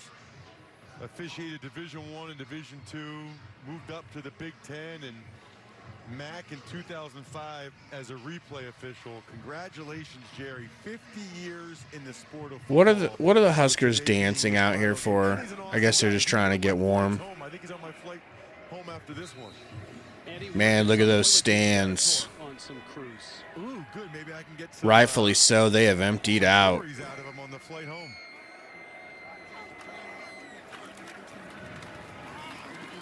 Hand off for a few yards. For about 6, we check in with Tiffany Blackman. Guys, when we met with Gronowski, he was talking about how much he was looking forward to this game. What Bears game, Jamie? Bears are playing right now? Bye week, so he remembered sitting on his couch watching these the day after Thanksgiving games, and he wanted to get out here and show everybody just how physical and a fast start that Iowa could have to this game. And I bet this is going better than he could have imagined, guys. On Prime, huh? My Bearsy Wearsies. We had a bye week for this game, so I could just sit on the couch and watch Iowa, Nebraska in the Black Friday games, but got to be cool for him to be able to play on this stage. Gronowski, handoff. First down. Ooh, he still keeps trucking. They're just dragging him up the field. All right, so Gene Steratore obviously wants in on this conversation. Gene? I have to jump in. I am surprised that it was Jerry's 50th year. I am. Yeah, RB, what's going on with the volleyball game tonight? Give us a little preview. It was over 3 decades ago. I met Smasher Bram in the Ivy Patriot League when we were moving from Division II to Division I AA football, moving up the chains. And not only Jerry, but all of those guys. I look back now, I can't tell you how many Super Bowls and how many great Division I games those young officials that we shared that journey with now have accomplished. And 50 years is an amazing accomplishment. And well deserved. Hand off, little off tackle, gets swallowed up by the Huskers. Loose ball, but that's well after the fact. And then he can circle back, Rich, and maybe he can elaborate a little more at some other time and place. But we'll leave that to the plane and to 2A and 2B today. All right. Good call, Gene.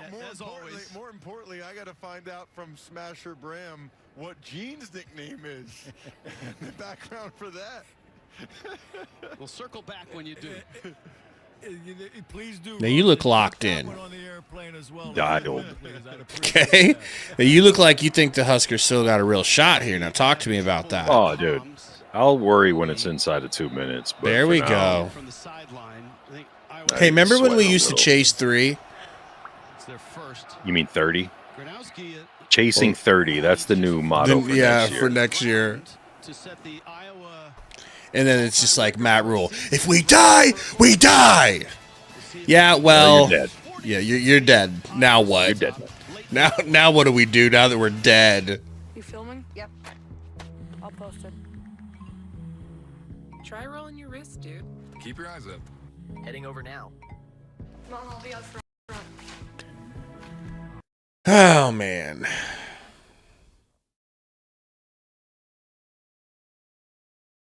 Bucket man scouting. I think next year's our year. What do you think? Oh yeah.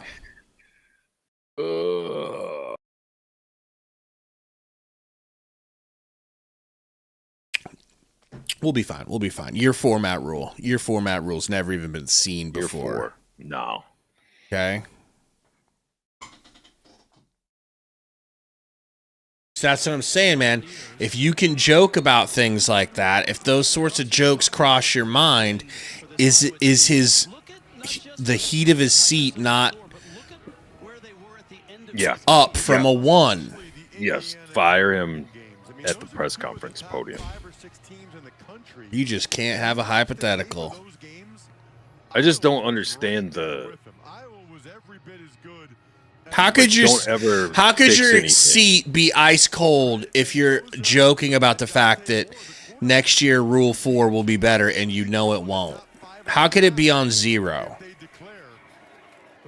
Hand off. I'm not saying that. Nope.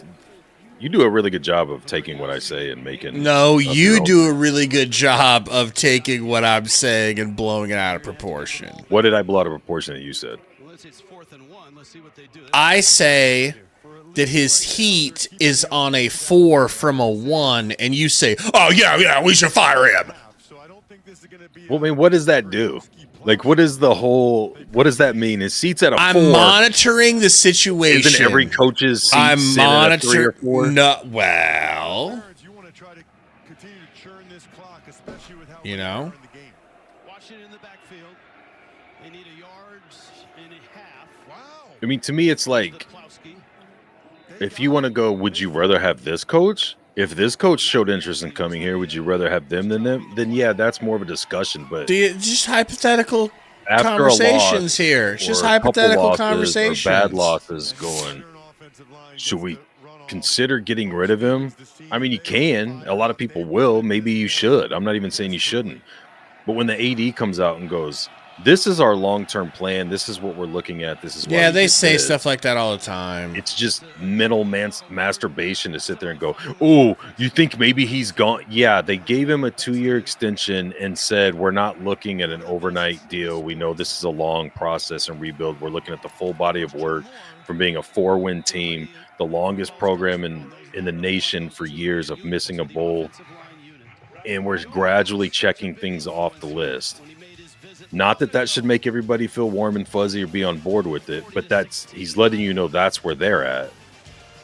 So then having this whole side conversation of, well, yeah, but they should do this and he needs to do this and he should probably be gone and blah, blah. It's like, that's cool if that's your opinion. Or it's a hypothetical, like you're saying. I didn't say he should be gone. They're not talking about that. He's not even saying he's on a 4 or whatever you said. I'm saying that, and I'm asking you 250 hot seat, and I'm asking it's you just talking about like creating drama more than anything. Like, some people can't handle hypothetical conversations. That's fine. It's just pointless. Like if I said to you, "How would you feel yesterday if you didn't eat breakfast?" What would you say? I ate breakfast, so I'm not worried about it. That's literally what the response from someone would be that can't handle hypothetical conversations. That's exactly what hypothetical when it's not a possibility. That's a real hypothetical. A real hypothetical is we don't have a coach, and you're going, should we hire Nick Saban or Lane Kiffin? That's hypothetical. The AD coming out and going, we're not firing this dude. We're actually extending him. And you going, yeah, but should they fire him? That's not a hypothetical. That's let's make something up to talk about. It's also a hypothetical if I say, hypothetically, if you didn't eat yesterday, how would you feel? It's just about being able to entertain hypotheticals and walk through scenarios that aren't. Okay. So then I guess what I should say is certain hypotheticals are worth entertaining and kicking around. Some are beyond pointless.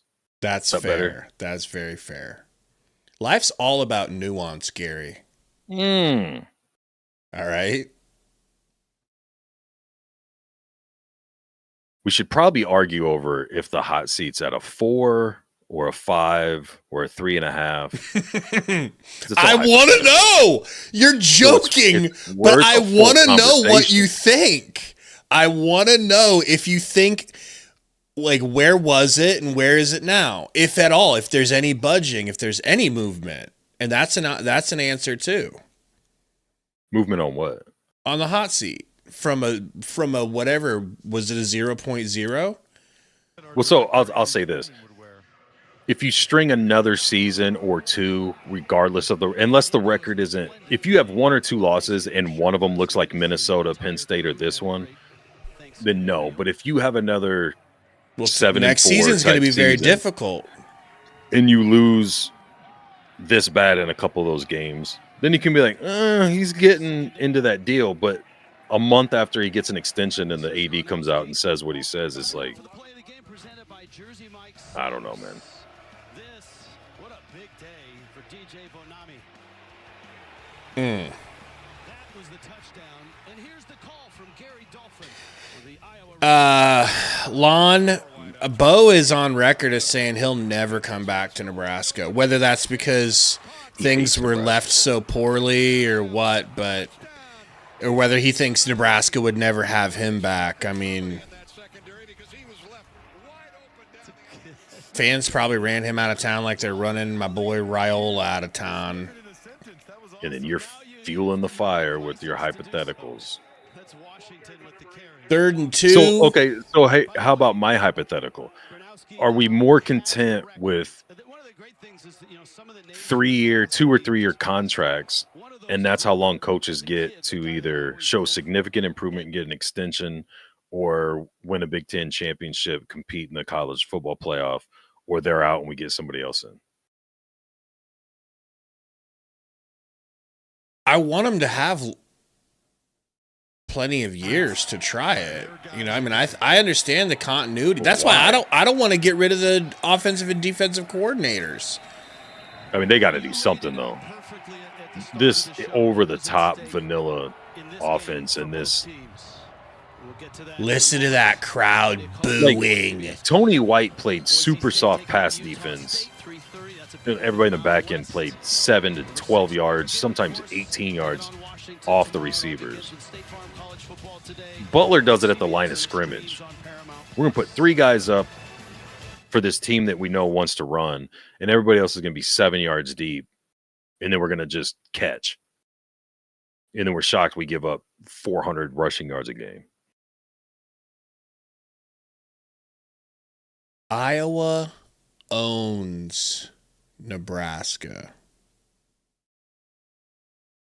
right now. Well, they have most of the time we've been in the Big Ten. They own you. They own Gary's car.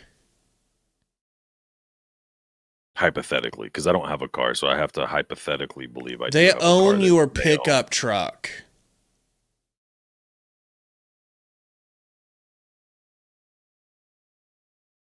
Well, 3 years in a row to Iowa. It's gotten no better. Nay, Gary, it's gotten Here's a worse. real hypothetical for you. This guy's obsessed Is there a with worse hypotheticals bowl now, people. team He's than obsessed. Nebraska going He into just the bowl? learned about hypotheticals and now he's obsessed. Go on. Please. Nothing? You don't like that hypothetical question? No. What was it? What was it? Oh, you're done rambling now. Mm-hmm. Is there a worse team, a worse bowl team than Nebraska going into the bowl season? I don't know. I mean, the last 2 games of the season, like that is that's a real conversation. I don't know. Is there? Got to be somebody else out there that's as tragic. There's as no us. way there's a bowl eligible team. Like you could argue Cincinnati losing their last 3, but they haven't lost anywhere near what, like to the level that Nebraska has these last 2 weeks.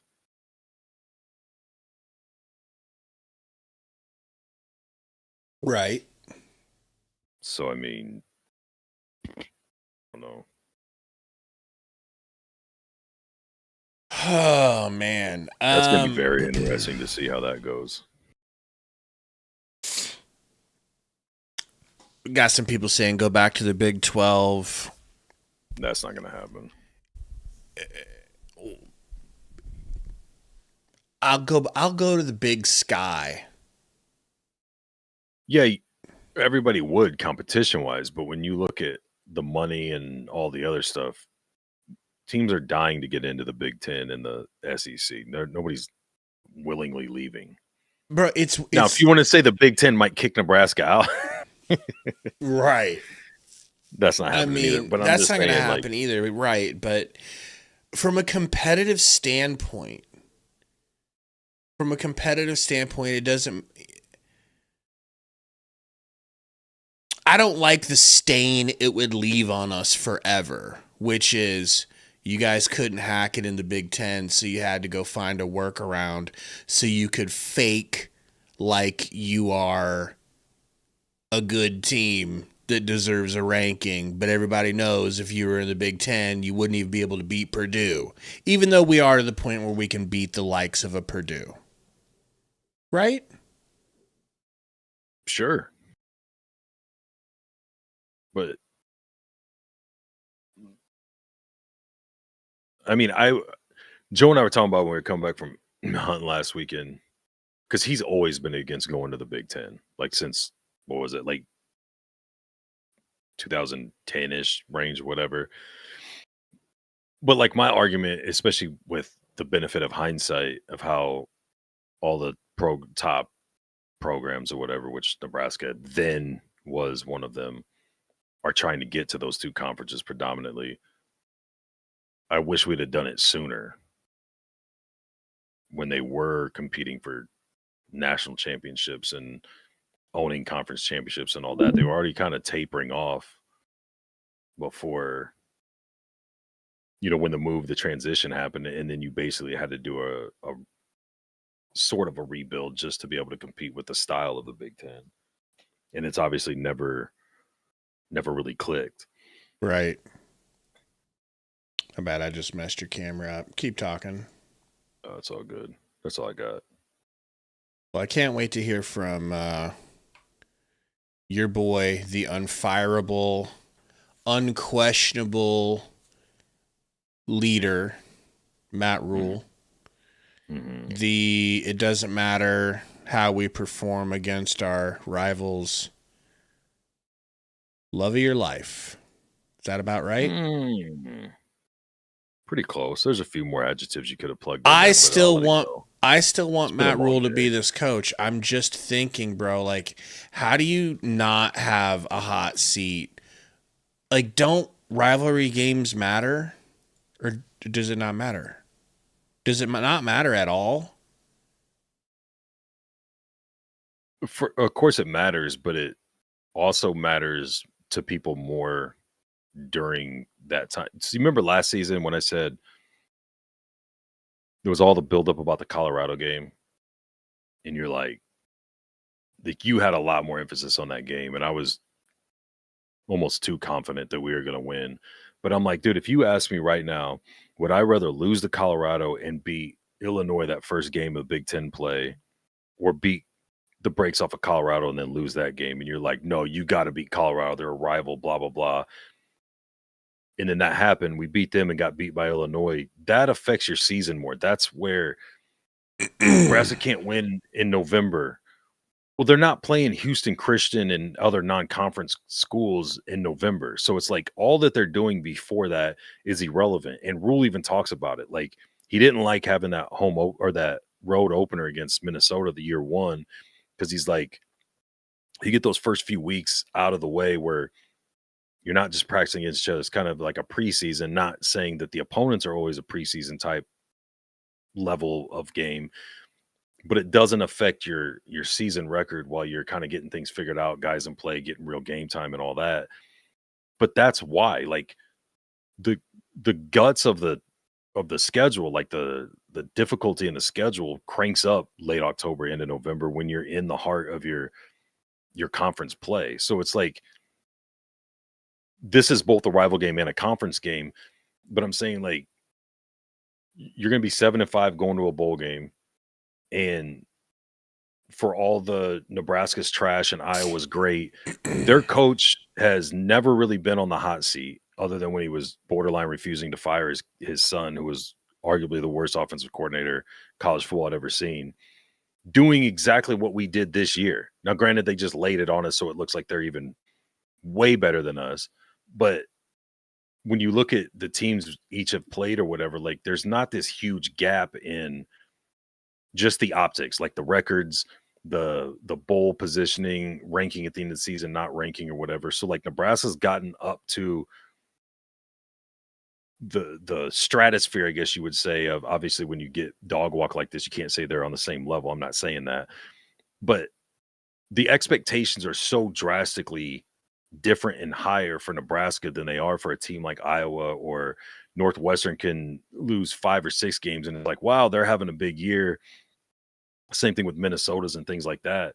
Like, now Nebraska's kind of in that mix, and it's like, fire the coach, fire the coordinators, cut all these players and go get new players. And I understand that, but the frustration level is so much higher in the moment during the time of the game, where that 4-win season with Frost, people would be like, man, I wish we had this to work off of. And now we have this. We've worked up to having this to work off of. But people are like, no, it's taking too long. It's not going the right way. Start over. But other schools who are in that boat, it's like, man, they're pretty solid. If they can improve their offensive line, or if they, maybe get a better this or that or improve at the special teams last year. You're like, man, if they can improve special teams, there's probably 2 or 3 close games they lost that they wouldn't lose. Well, you flip that in a season, and now you have basically what you're saying, the same record as last year, but a chance to be game better. Yeah, I'm just saying, like, no one, I don't think anybody, coaches included, for sure, Troy Dannon, me, no one's saying this is it. We did it. We got from the 4-win seasons to this, and this is all we wanted.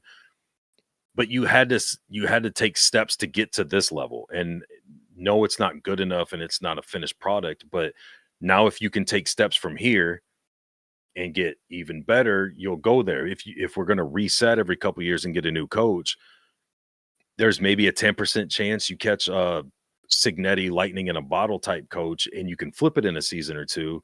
But if not, you're trying to keep building. It's not like we've had Rule for 10 years and this is the outcome every year like Iowa has. But for some reason, that's okay with them. And he's their golden calf as far as coach goes. And it's going to be a sad day when he leaves like it was when Osborne left here. But no one's going to be happy with that. If we were Iowa tomorrow and we had that for even 5 years, 4 years, people would be like, okay, dude, we got to get over the hump at some point. We had that with Pelini.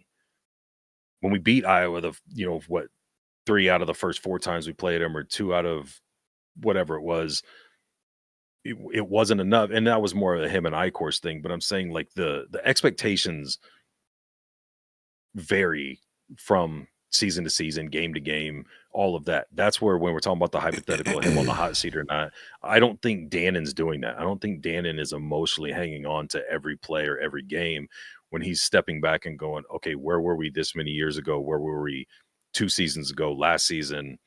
How is it trending for next year, the year after, whatever? And people don't have to like that. I'm not even saying that I'm backing up everything that he's coming out and saying, but he's letting you know his mindset of where it's at. And it's like, it's almost like he's saying, okay, prepare yourself, embrace yourself. This could be a long, slow burn of a rebuild that might not work. Still might have to let him go in a couple years.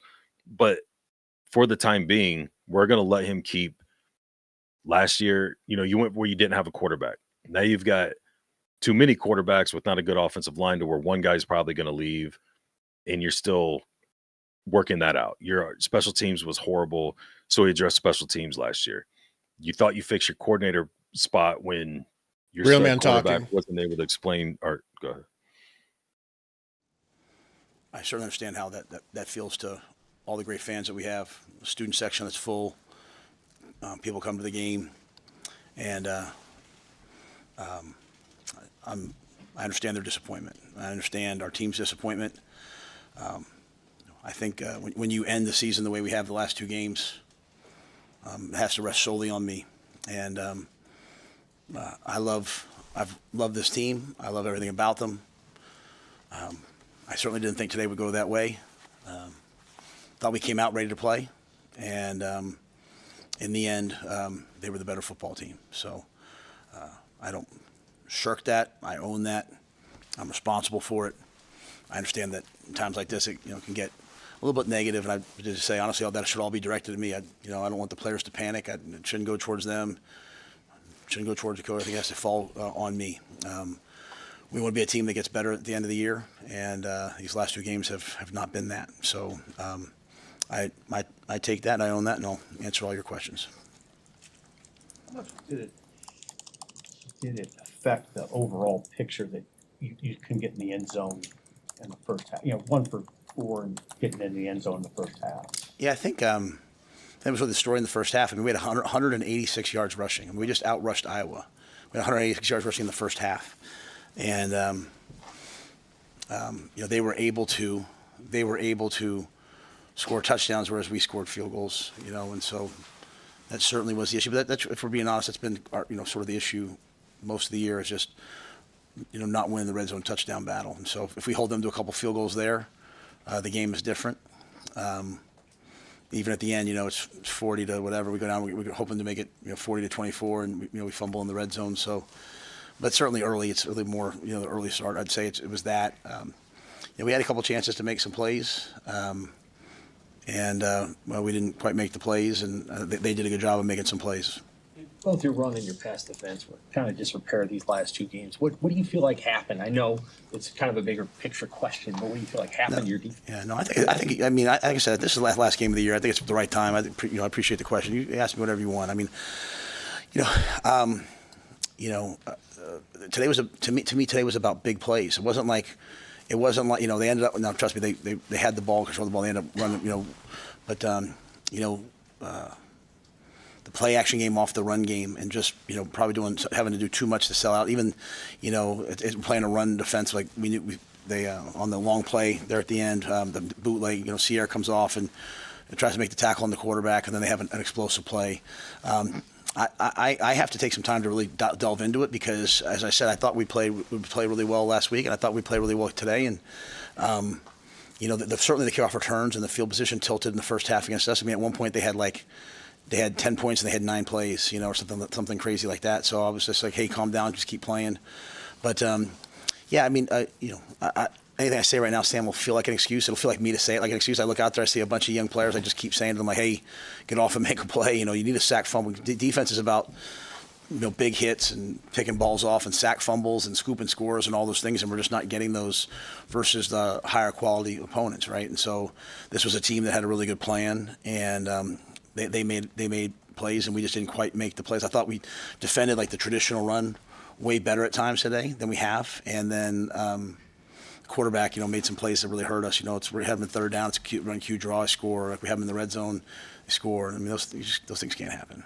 Related to the red zone struggles, at halftime, you go in and Emmett's got 177 yards on the ground and no turnovers offensively, and yet you're down 8 points and they're getting the ball coming out. Is that a tough pill to swallow, knowing all of that going into the locker room? I think going in the locker room, I like the way, we took the ball early saying, hey, let's get the game to the fourth quarter and have the win in the fourth quarter. So I knew we were going to have to battle through the third. I liked the way that Emmett was playing. I thought, hey, my hope was that we get back in the red zone and they would run the ball through the red zone, and obviously TJ got hurt early on in the game, and that limited a lot of the things that we wanted to do. And so, he pulled his hamstring, and so it was just kind of like, Dana was like, hey, I'm not going to be able to move him around. One of our big thoughts of this game was like, in the drop back game, hey, he'd scramble around and make, because sort of the way that they play, and we were not able to, had to kind of abandon that early. But I didn't mind being down by 8. I mean, I just, we thought like, hey, this is kind of how this game's going to go. I was disappointed that we were losing, and our pass defense was losing. Kind of going back to Sam's question, they played man. We played man to stop the run, and they beat us. To kind of beat us in the passing game. And so it was sort of like, hey, well, I guess we'll have to play some more zones if we're not going to quite win. I think, if you play man, you got to win, right? So those things were hard today. Are your receivers competitive enough today, both when the ball was in the air and while they were running their routes? I didn't notice anything. I mean, you might have seen things on TV that I didn't see. I thought like on Emmett's run, I thought there were huge blocks. There were just a couple of miscommunications, right? Like there's a couple times we're running option routes and like, guy sits it down and I had no concerns with effort or anything like that. What I did see was 3 or 4, times we had, a 50-50 ball, and we did, unfortunately we didn't come down with it. Their kid, even at the end, made a great catch for it. But I think our receivers have played well all year. We get in the game, we got a young quarterback, he pulls his hamstring and kind of limited maybe some of their opportunities. And also Emmett was, in a disappointing day,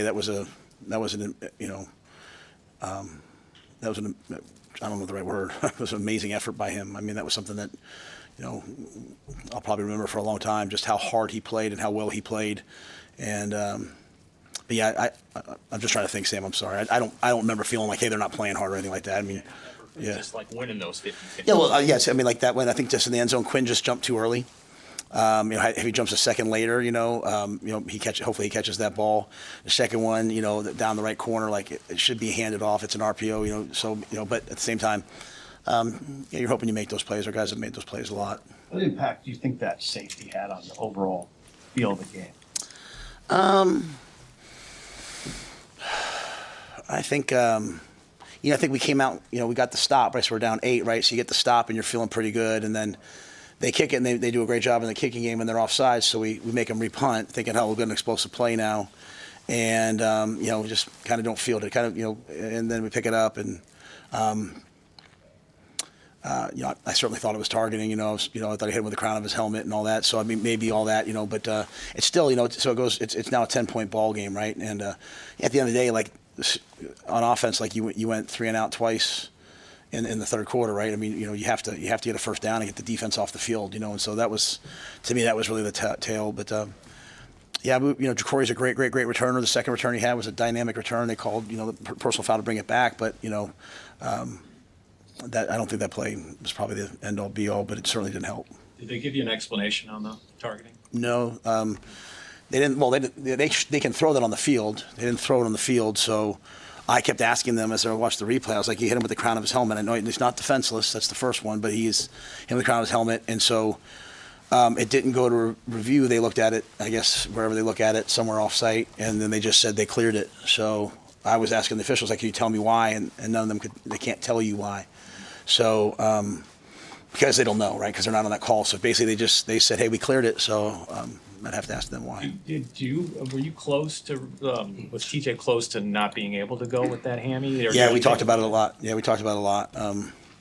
Even at the end, and I thought, just let TJ's future and what I think he can do. Like, he drove us right down the field there at the end. Unfortunately, on that last drive, with a tight hamstring. I've been proud of him and all that he's done. I think that's a great learning lesson for a young quarterback to have to go out there and play when you're not at 100% versus a really good defense. I mean, I don't know how many times we threw it today, but and he scrambled a few of them, and I don't think we had any sacks. I thought the offensive line answered the call. We ran the ball, we pass protected, and he got the ball out of his hand. But we thought about it. They thought about it on offense, and I encourage TJ to play. Man, I would never want a kid to get hurt, but as a quarterback, you have to learn how to play when you're not at 100%, and I thought he tried. I'm sorry, when did that happen? That happened in the first, maybe in the second drive of the game. Right, he rolled out right and got hit. So, and whatever Emmett's drive was, the drive after that, I think down in our side, right. So he got hit, and so really for the rest of the game, he battled through it. Was the injury to TJ a contributing factor into the goal line play with Heinrich? Well, we were having to use Heinrich to do any sort of zone read stuff, and he ran it. They ran the ball. He handed it. He read it, handed it off. Emmett got down to the one. I think they were probably hoping that he would be able to hand it off again and get in. So Danny just said, say run the same play. That they wanted to keep TJ out and him in. I think the hurry to the clock because we were thinking, hey, let's go score and go for 2 and make it 40-24, 40 whatever the score was. Make it competitive and see if we can go onside kick, get the ball back. So I think we probably tempoed it, and I think if we went back, we probably wouldn't do that. Coach, what's your message to the fan basis with the highs and the lows this season has brought, and kind of how you move things forward to this program at 7-5? Yeah, I don't want to say anything right now that's other than what I said at the beginning because I think people have a right to be upset, okay, with how it ended. For me, all I can say is I have some of the best recruits here today. I'm going to continue to work. I'm going to work as hard as I can, as long as I can. I'm going to surround myself with really positive people, not toxic people, and just try to continue to move the program forward. This group of guys is the first team to be bowl eligible 2 years in a row since 2013, 2014. So is it enough? No. But is it better than it was? Yes. So, but if I'm a fan right now, I'm walking away. I'm mad. So I'm walking away mad. I'm not saying I'm walking off the field.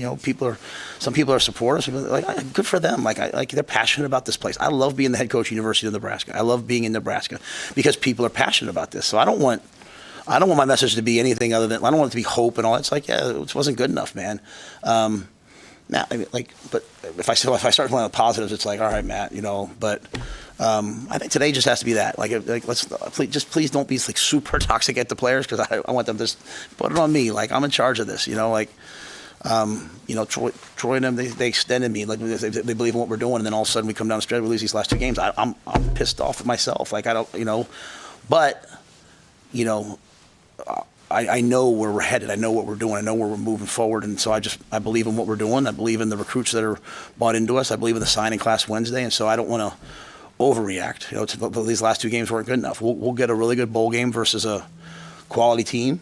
We'll catch our breath. Well, I hope all those Husker fans just say, you know what, let's go somewhere warm, hopefully, and be in a bowl game, and then let's celebrate signing day on Wednesday. Let's go back and look at the fun moments we had this year, and then, we'll continue to move forward, and we'll continue to build the thing. But I don't want it to be anything else for me other than I understand, and losing these last 2 games the way we've lost them is not good enough.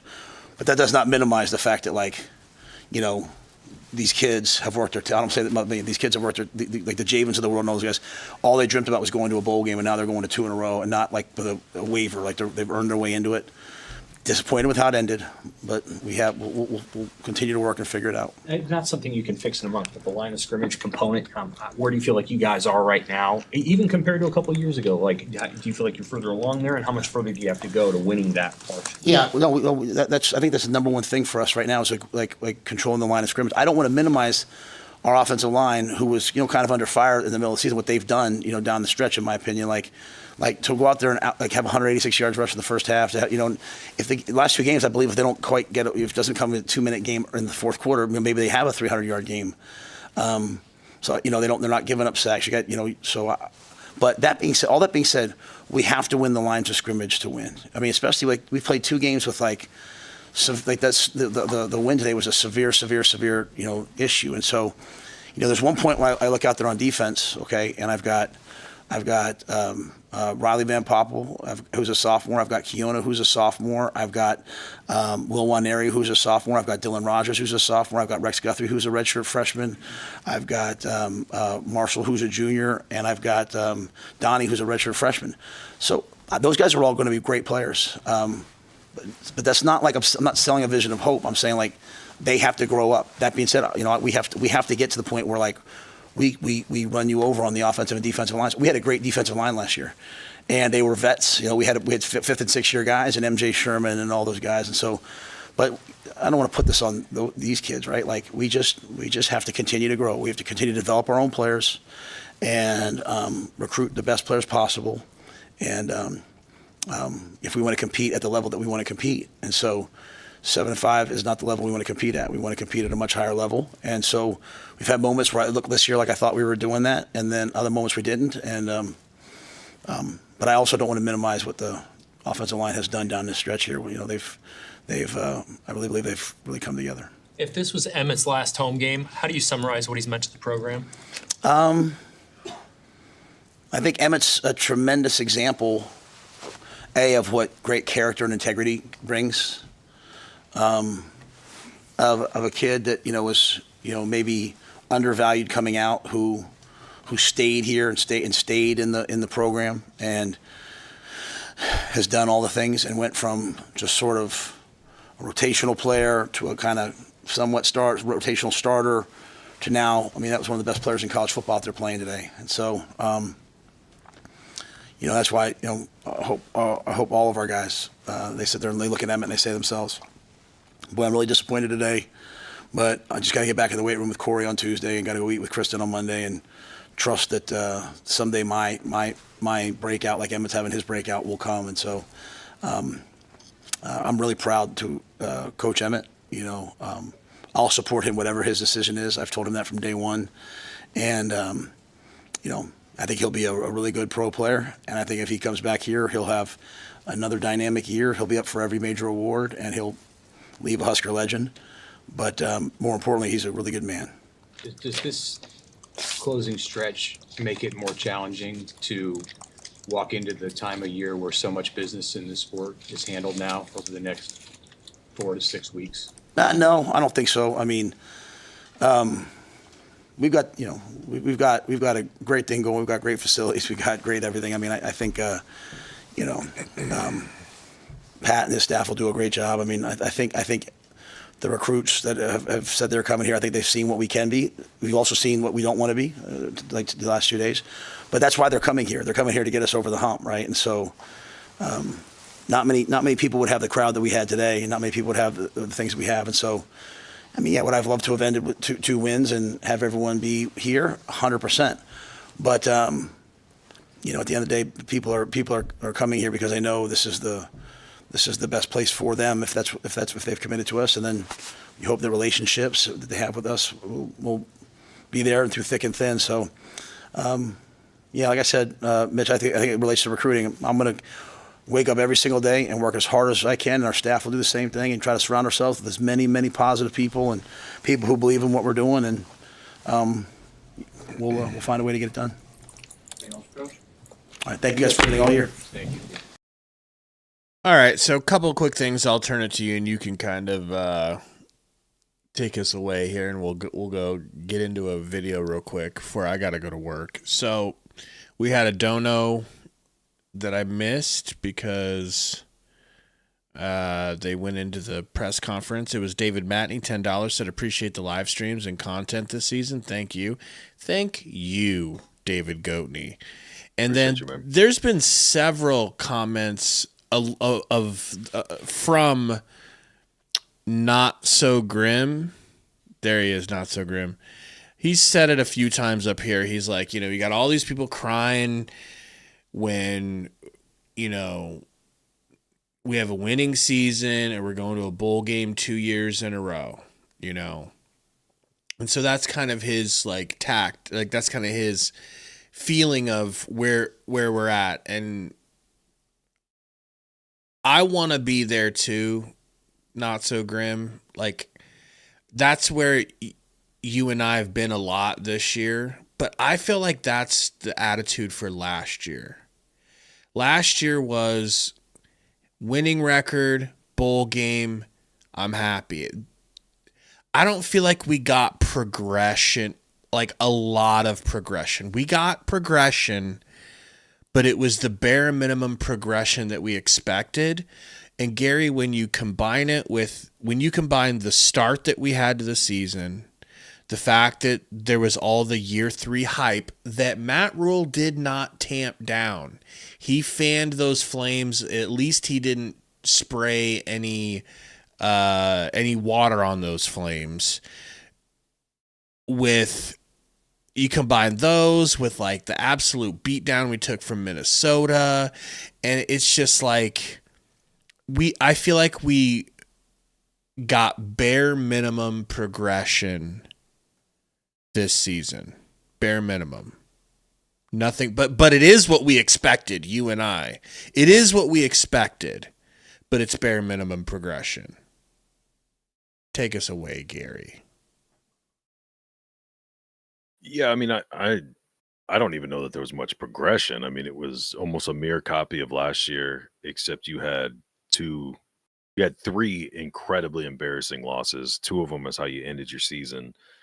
And when you take out the Team Latif, Team Raiola stuff, the reality is there's a real question of one guy was starting over the other one for a reason.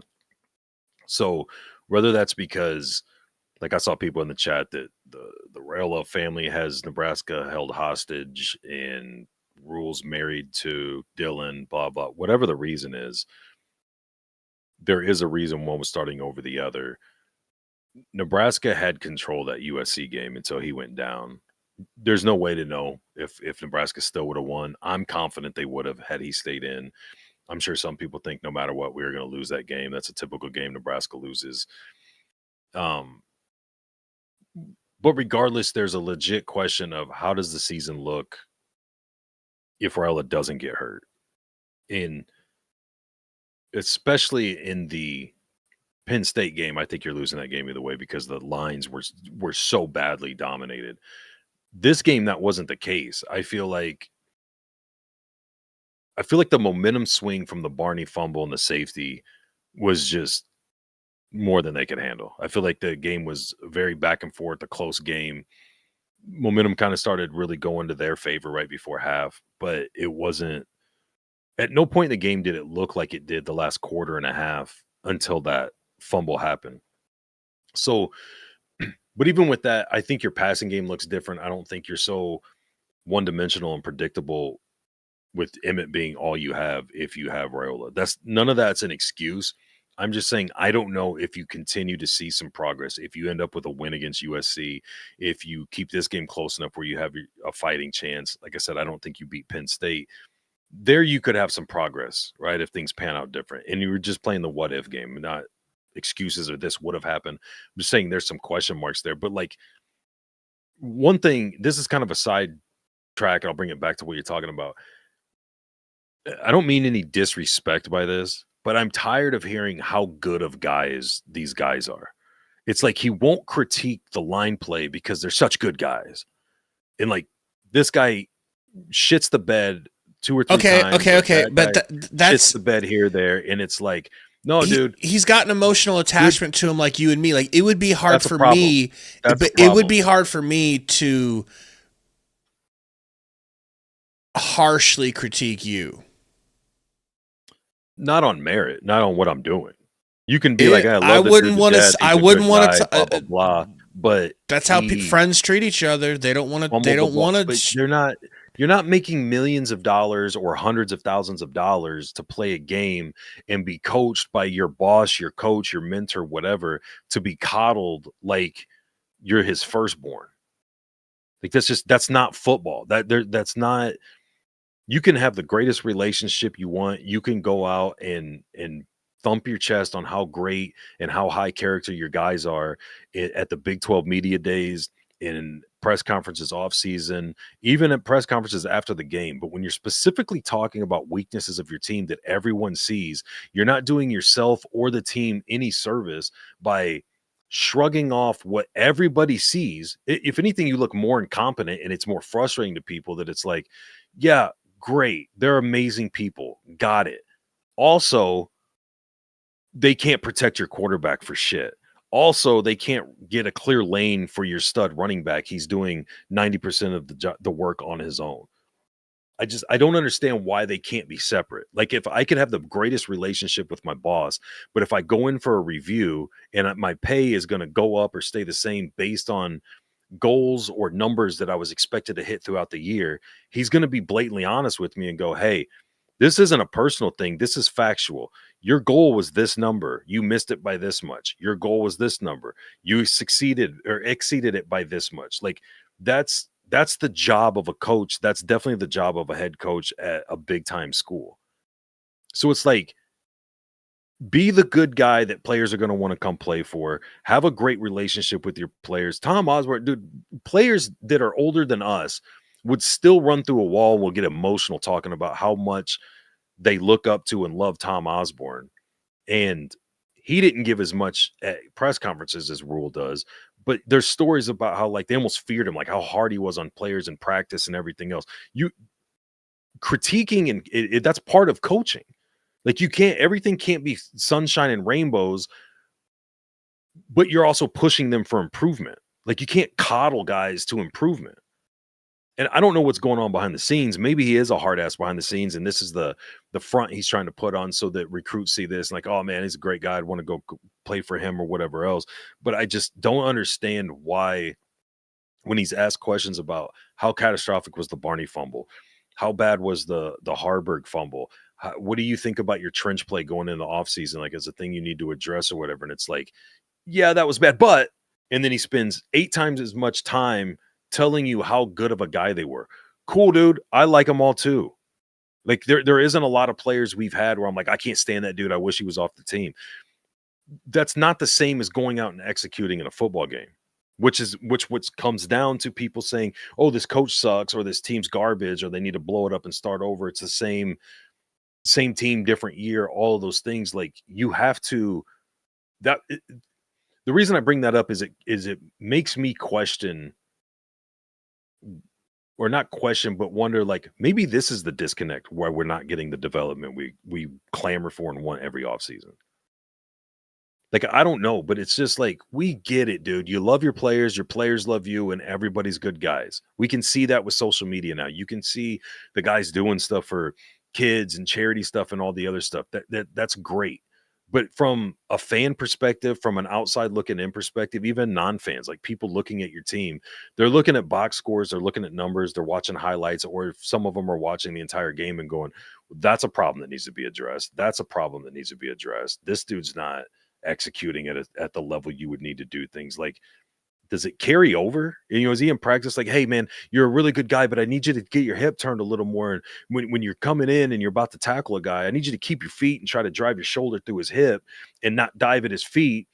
Or is I he don't just think going, Rule's come on, doing developmental let's stuff. work on that. But you're a good guy. Let's work. Like, I don't know, man. I just feel like the development is the biggest problem. Some people want the coaches fired. Some people think the program's cursed. Some people think all these players need to go and get new guys in. You just need to figure out what you got to do to get development. Because I just feel like you've been getting since he got here 4 and 5 and high 3-star guys. And I'm not big on the ratings, but I mean, when you look at other teams that are getting the high ranking guys, not everybody pans out, but some guys excel. Most schools are putting multiple players in the NFL, and we're barely getting guys on practice squads because there's just no development. Well said. Guys, we could probably talk about this game all day, and but unfortunately, I gotta get to work. Guerrero, you're fired. Here's your 1 week's pay. Here's your 1 week's pay. But we want to try to get a video out as soon as possible, so we're gonna try to go and record that. Thank you guys for hanging out. Thank you to all the Iowa fans that came in and trolled. We'll have hopefully all the donos, all the new all members. the donos for real. Hopefully we'll have plenty of content for you guys this week. Plenty of things to talk about. So we're gonna signing day and all that. Yep, signing day. We're gonna get started on all of that right now. Thank you for hanging out. And go check out Underdog. Huskers lose. Again. Huskers lose. Again. But Latif, like, he's still better than Raiola low key, Gary. Remember when I was saying he was better? I still feel that way.